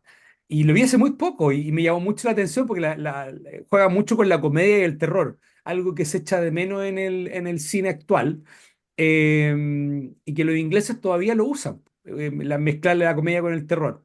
Y la película tiene mucho de esto, tiene mucho de los juicios de las brujas y de alguna manera tratar de castigar y de sacrificar en este caso a la mujer, porque la película lo dice y lo dice en varias partes, dice no solamente tienes que ser, castigaban a la bruja por ser vieja y fea, pero también te castigaban a la bruja por ser una mujer hermosa y bonita, por atraer al hombre también. sí, po. Eh, Sentí Fíjate, fuego cuando me tocó. exacto, cuando me tocó, ¿cachai? Y eso ya produce que el cura diga, oye, esta mujer es un peligro, ¿cachai? Entonces, a partir de eso, no tenéis cómo huir de alguna manera de ese estigma, de ese elemento. Y después, claro, ahí entramos a la parte en que la mujer que ve a la bruja o que sospecha de la bruja, y entramos al ámbito político, porque también está la analogía con el acusete, el que dice, oye, este gallo es por eso que las brujas de Salem también tiene esa connotación. De que obviamente las brujas están siendo sacrificadas porque hay otra que la delata u otro que lo delata. Entonces, y eso crea como una paranoia colectiva. Y por tanto todos al final terminan o gran número de mujeres terminan siendo sacrificadas porque la que no acusa a la otra es inmediatamente sindicada como Mm. cómplice y por tanto es bruja. Entonces, la película va pasando como por varias etapas, y por eso digo que más que documental es casi enciclopédica. Sí, va como por etapa, hasta que llega la etapa quizás más racional y que un poco lo que decía Pablo, en el sentido de que trata ya de entrar un poco en la psiqui o decir, ¿sabes qué? Estamos en una etapa ya en que la psiquiatría nos dice que efectivamente esto es parte de la histeria. Esto es histeria. No son mujeres malignas, no son mujeres que a través de un polvo de un ave o que le besaban el culo al diablo. No, estos son personas que sufren patologías, que pueden ser una cleptómana o sufrir otro tipo de patología. ¿Ya? Y de todo ese marasmo de enfermedades eran englobadas dentro de lo que es esta suerte de concepto que era la brujería. Y eso me pareció súper bien como cierra, porque siento que la película es súper inteligente. Bueno, los nórdicos siempre han sido como mucho más avanzados también en estos temas.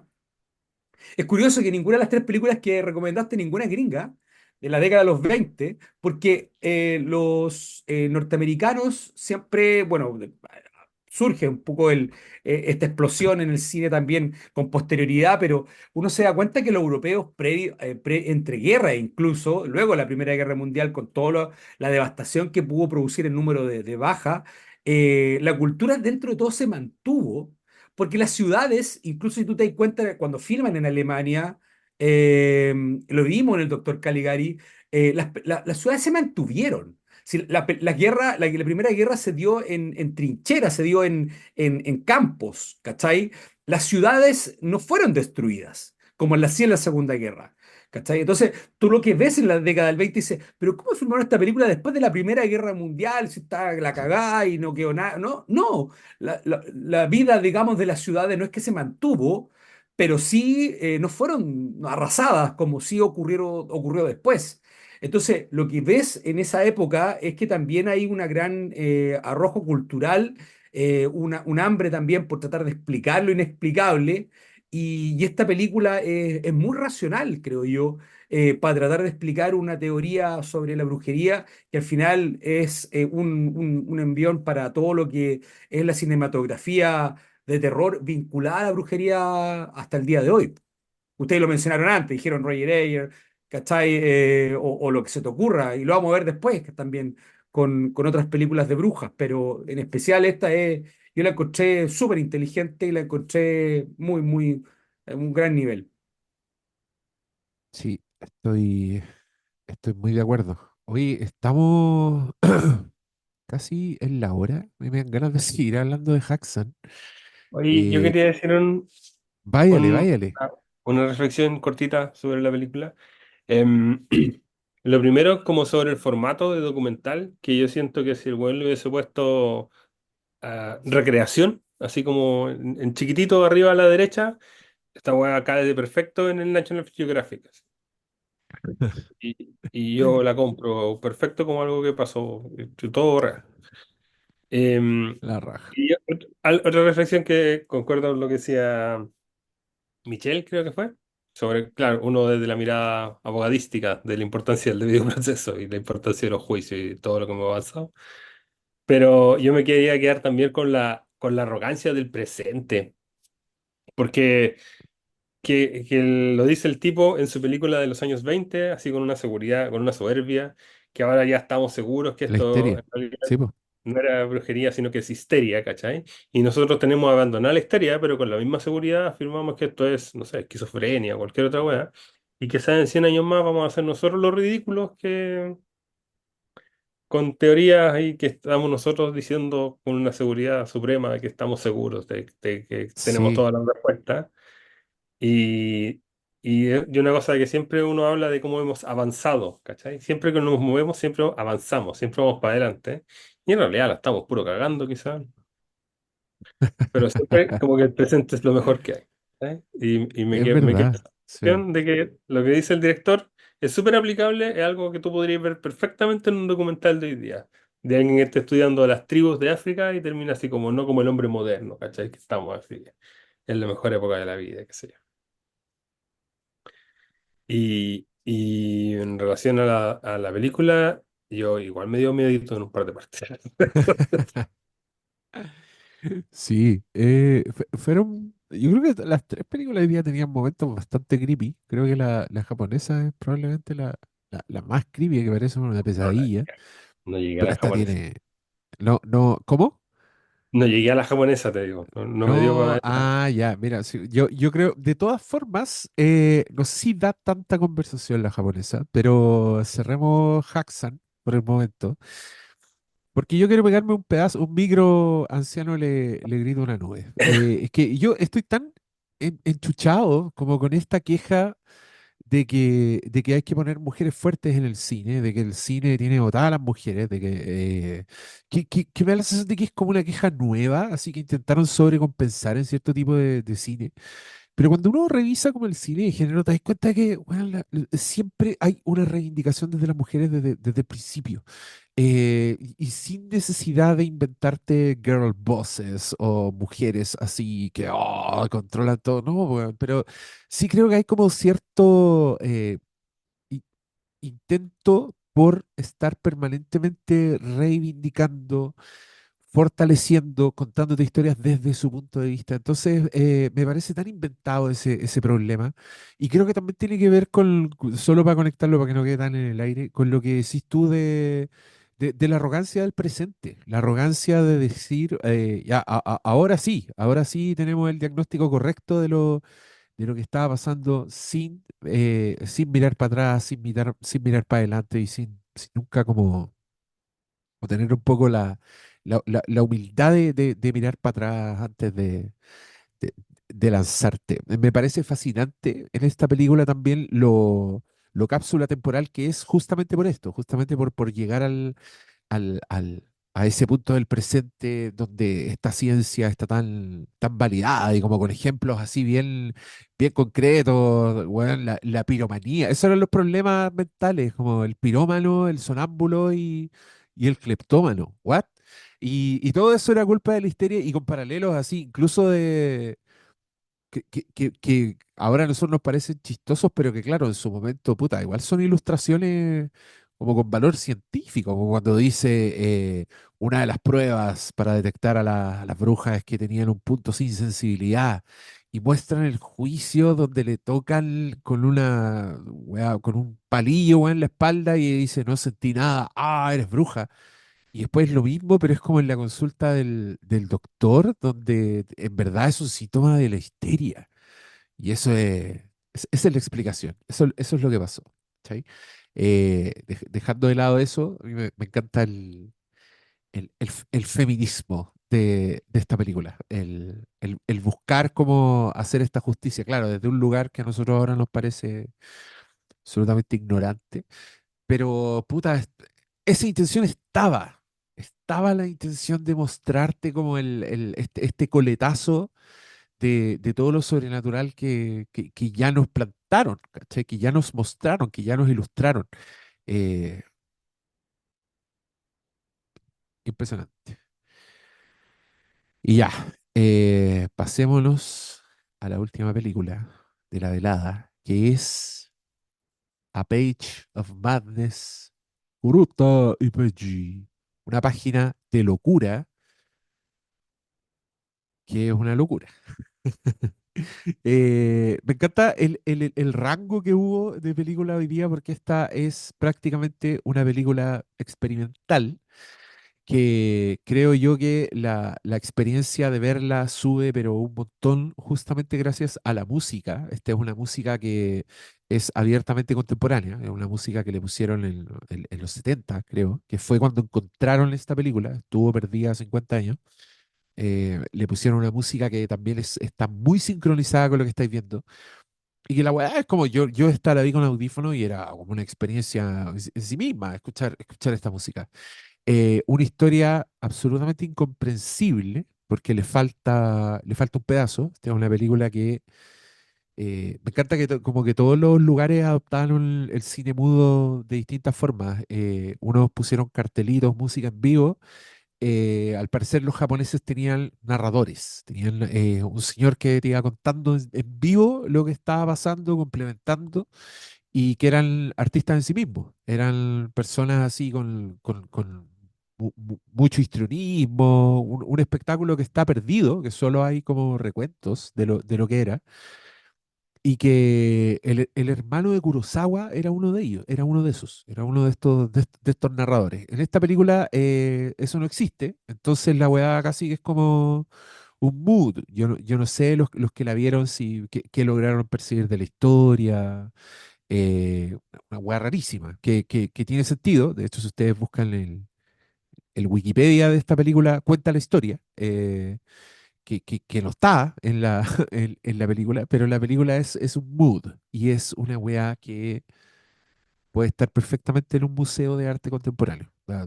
que haya así una pieza oscura donde esta weá esté rotando una y otra vez y entrar en cualquier minuto de la película porque da lo mismo, me dejó impactadísimo. También creo que es una weá que eh, David Lynch se caga la risa viendo esta película. Todos los cineastas más formales, como más de experimentar, bueno, Terence Malick, si querí, eh, deben encontrarla una maravilla. Y también es increíblemente expresiva, o sea, el uso que hace de las sombras, muy emparentado con el expresionismo alemán, pero también en su propia onda, muy heredero también del teatro japonés.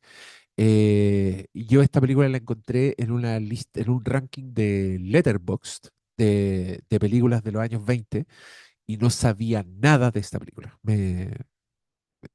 Leí como el resumen de la historia y dije, wow, una película de cine mudo japonesa que busca explorar un manicomio y el horror de la locura, me anoto.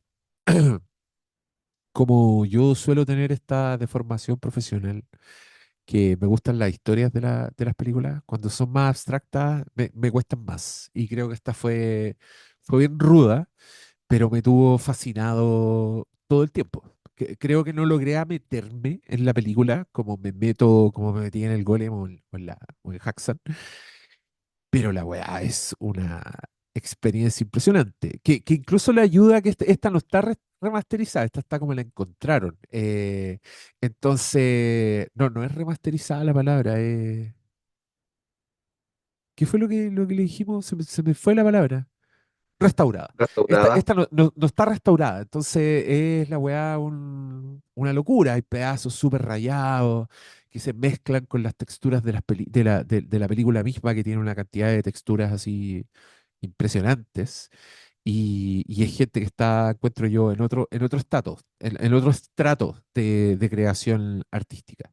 Eh, y en 1926, que también me impacta. ¿Alguien alcanzó a verla? Aunque haya visto un pedazo, creo que igual pueden opinar porque es como un estado mental esta weá. Eh, Yo vi un pedazo. Yo vi un y qué te pareció? pedazo. Me pareció también, la encontré, a mí me gusta mucho lo que no entiendo, porque me deja pensando, me encanta. Me encantan los cortos de David Lynch, por ejemplo, todas esas cuestiones son caramelos para mí. Y la tuve que parar porque me estaba afectando, porque yo dije, no, esto es muy pelagable. Me costó también verla porque había dejado el tiempo como justo, como que que era corta. Dije, la voy a ver después de Axan, que a pesar que ya la vi, igual sabía que había que brindarle atención. Y la imagen, esa restauración que se veía tan bien, y después pasé a esta otra que realmente salía, chucha, la estoy viendo como la vieron, o sea, como está la weá ahora nomás, Claro. pues, ¿cachai? Así, desgastada. Me Ah, costaba, y bueno, y por el título de la película, ¿cachai? Ya evoca locura. Y no me pareció perfecta para el ciclo, o sea, como que el horror de la lo locura es. también Mm, de manera temprana, igual ya lo habíamos visto algo en Calegari, pero acá era en cuanto a forma, ¿no? mm. Así como algo lo que Sí, alcancé a ver, así como es, y la música también me llamó la atención. Dije, oye, qué rica la música y qué acorde también pensé de cuál original era la música. Y ya da lo mismo si se la hicieron en los años 70, está bien, está bien, ¿cachai? Y esa es la gracia y la magia del cine. Y a propósito del lenguaje otra vez, o sea, como tenemos los significantes para crear significado y a partir de la cultura esto evoluciona solo. Ahora que tú dices, me vuela la cabeza de que esto tenía narrador en vivo, Ah, porque yo entiendo que había un arte en Japón que eran los narradores de historias, ni siquiera cuentos de historias, que era una práctica similar al teatro o ir a ver música previo al cine, como una distracción multitudinaria, que iba harta gente a verla. Y que creo que se corta con el cine, porque termina por desaparecer y queda como un arte muy de culto y no sé si existe en la actualidad. Y creo que, claro, esos narradores se deben ver pasado al cine a narrar esta cuestión visual. Y cuando uno ve películas, y cuando uno ve terror japonés, es que tiene un gusto, tiene una forma distinta, ¿cachai? Que por ciertas particularidades culturales o de como yo o de identidad, póngale el nombre que quiera, evolucionó a otra cosa y lo encuentro fascinante. O sea, quiero puro verla con la mente más limpia para absorber la locura, ojalá solo, y buena idea verla con los audífonos, porque está potente eso de la música y las imágenes, ojalá verla en oscuridad. sí, Quiero maltratarme el cerebro con esto, bacán. A mí me encantó los 10 minutos que vi, pero quise sí, descansar el cerebro un poco. sí. Yo no descarto sustancias, además. Ah, mira, por lo que estuve leyendo, el director, porque el director cuando la encontraron, el weón estaba vivo y como que presentó proyección y el weón aprobó la música. Claro, yo igual digo, weón, te musicalizan una weá así 50 años después que tú jurabas que estaba perdida. Obvio que la vaya a probar, po. Además está tan sincronizada, eso es lo que me sorprende. Hay momentos donde aparecen como unos tambores así, y weón, el soundtrack tiene los tambores. Los truenos, no sé si llegaste a esa parte que también tiene como unas animaciones y la música está clavada con los relámpagos. Joya, Sí, los 100% relámpagos joya. también me acordé lo del. Porque no sé si eran. Parece que eran caracteres. Puta, ya no está este otro que sabía leer japonés. Pero parece que eran los caracteres japoneses, me Ah, tinca que eran los caracteres japoneses de puede relámpago, ser, creo. puede Y ser. me acordé al tiro del golem, Como el así como Haxan, sí. El Golem, sí. el golem. Oh, buena. Oye, ¿alguien más? ¿Alguien alcanzó a ver esta? ¿Alguien la vio completa? Ah, no, ya no importa. Quedamos en deuda, ya nos pasamos, tienen algo que ver.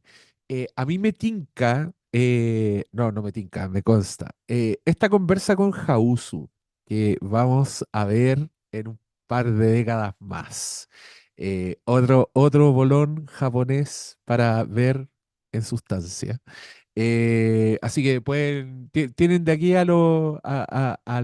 esa década para ponerse al día, que es 70, ¿no? Los 70. 70, sí. House de los 70. Que, así que ya saben. Y esa tienen entre medio de la semana el 18. Así que pueden verla intoxicados.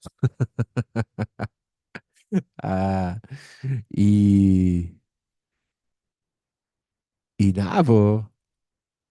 Volveremos en los años 30, la próxima semana. Vamos a ver la película Drácula, pero la Drácula en español.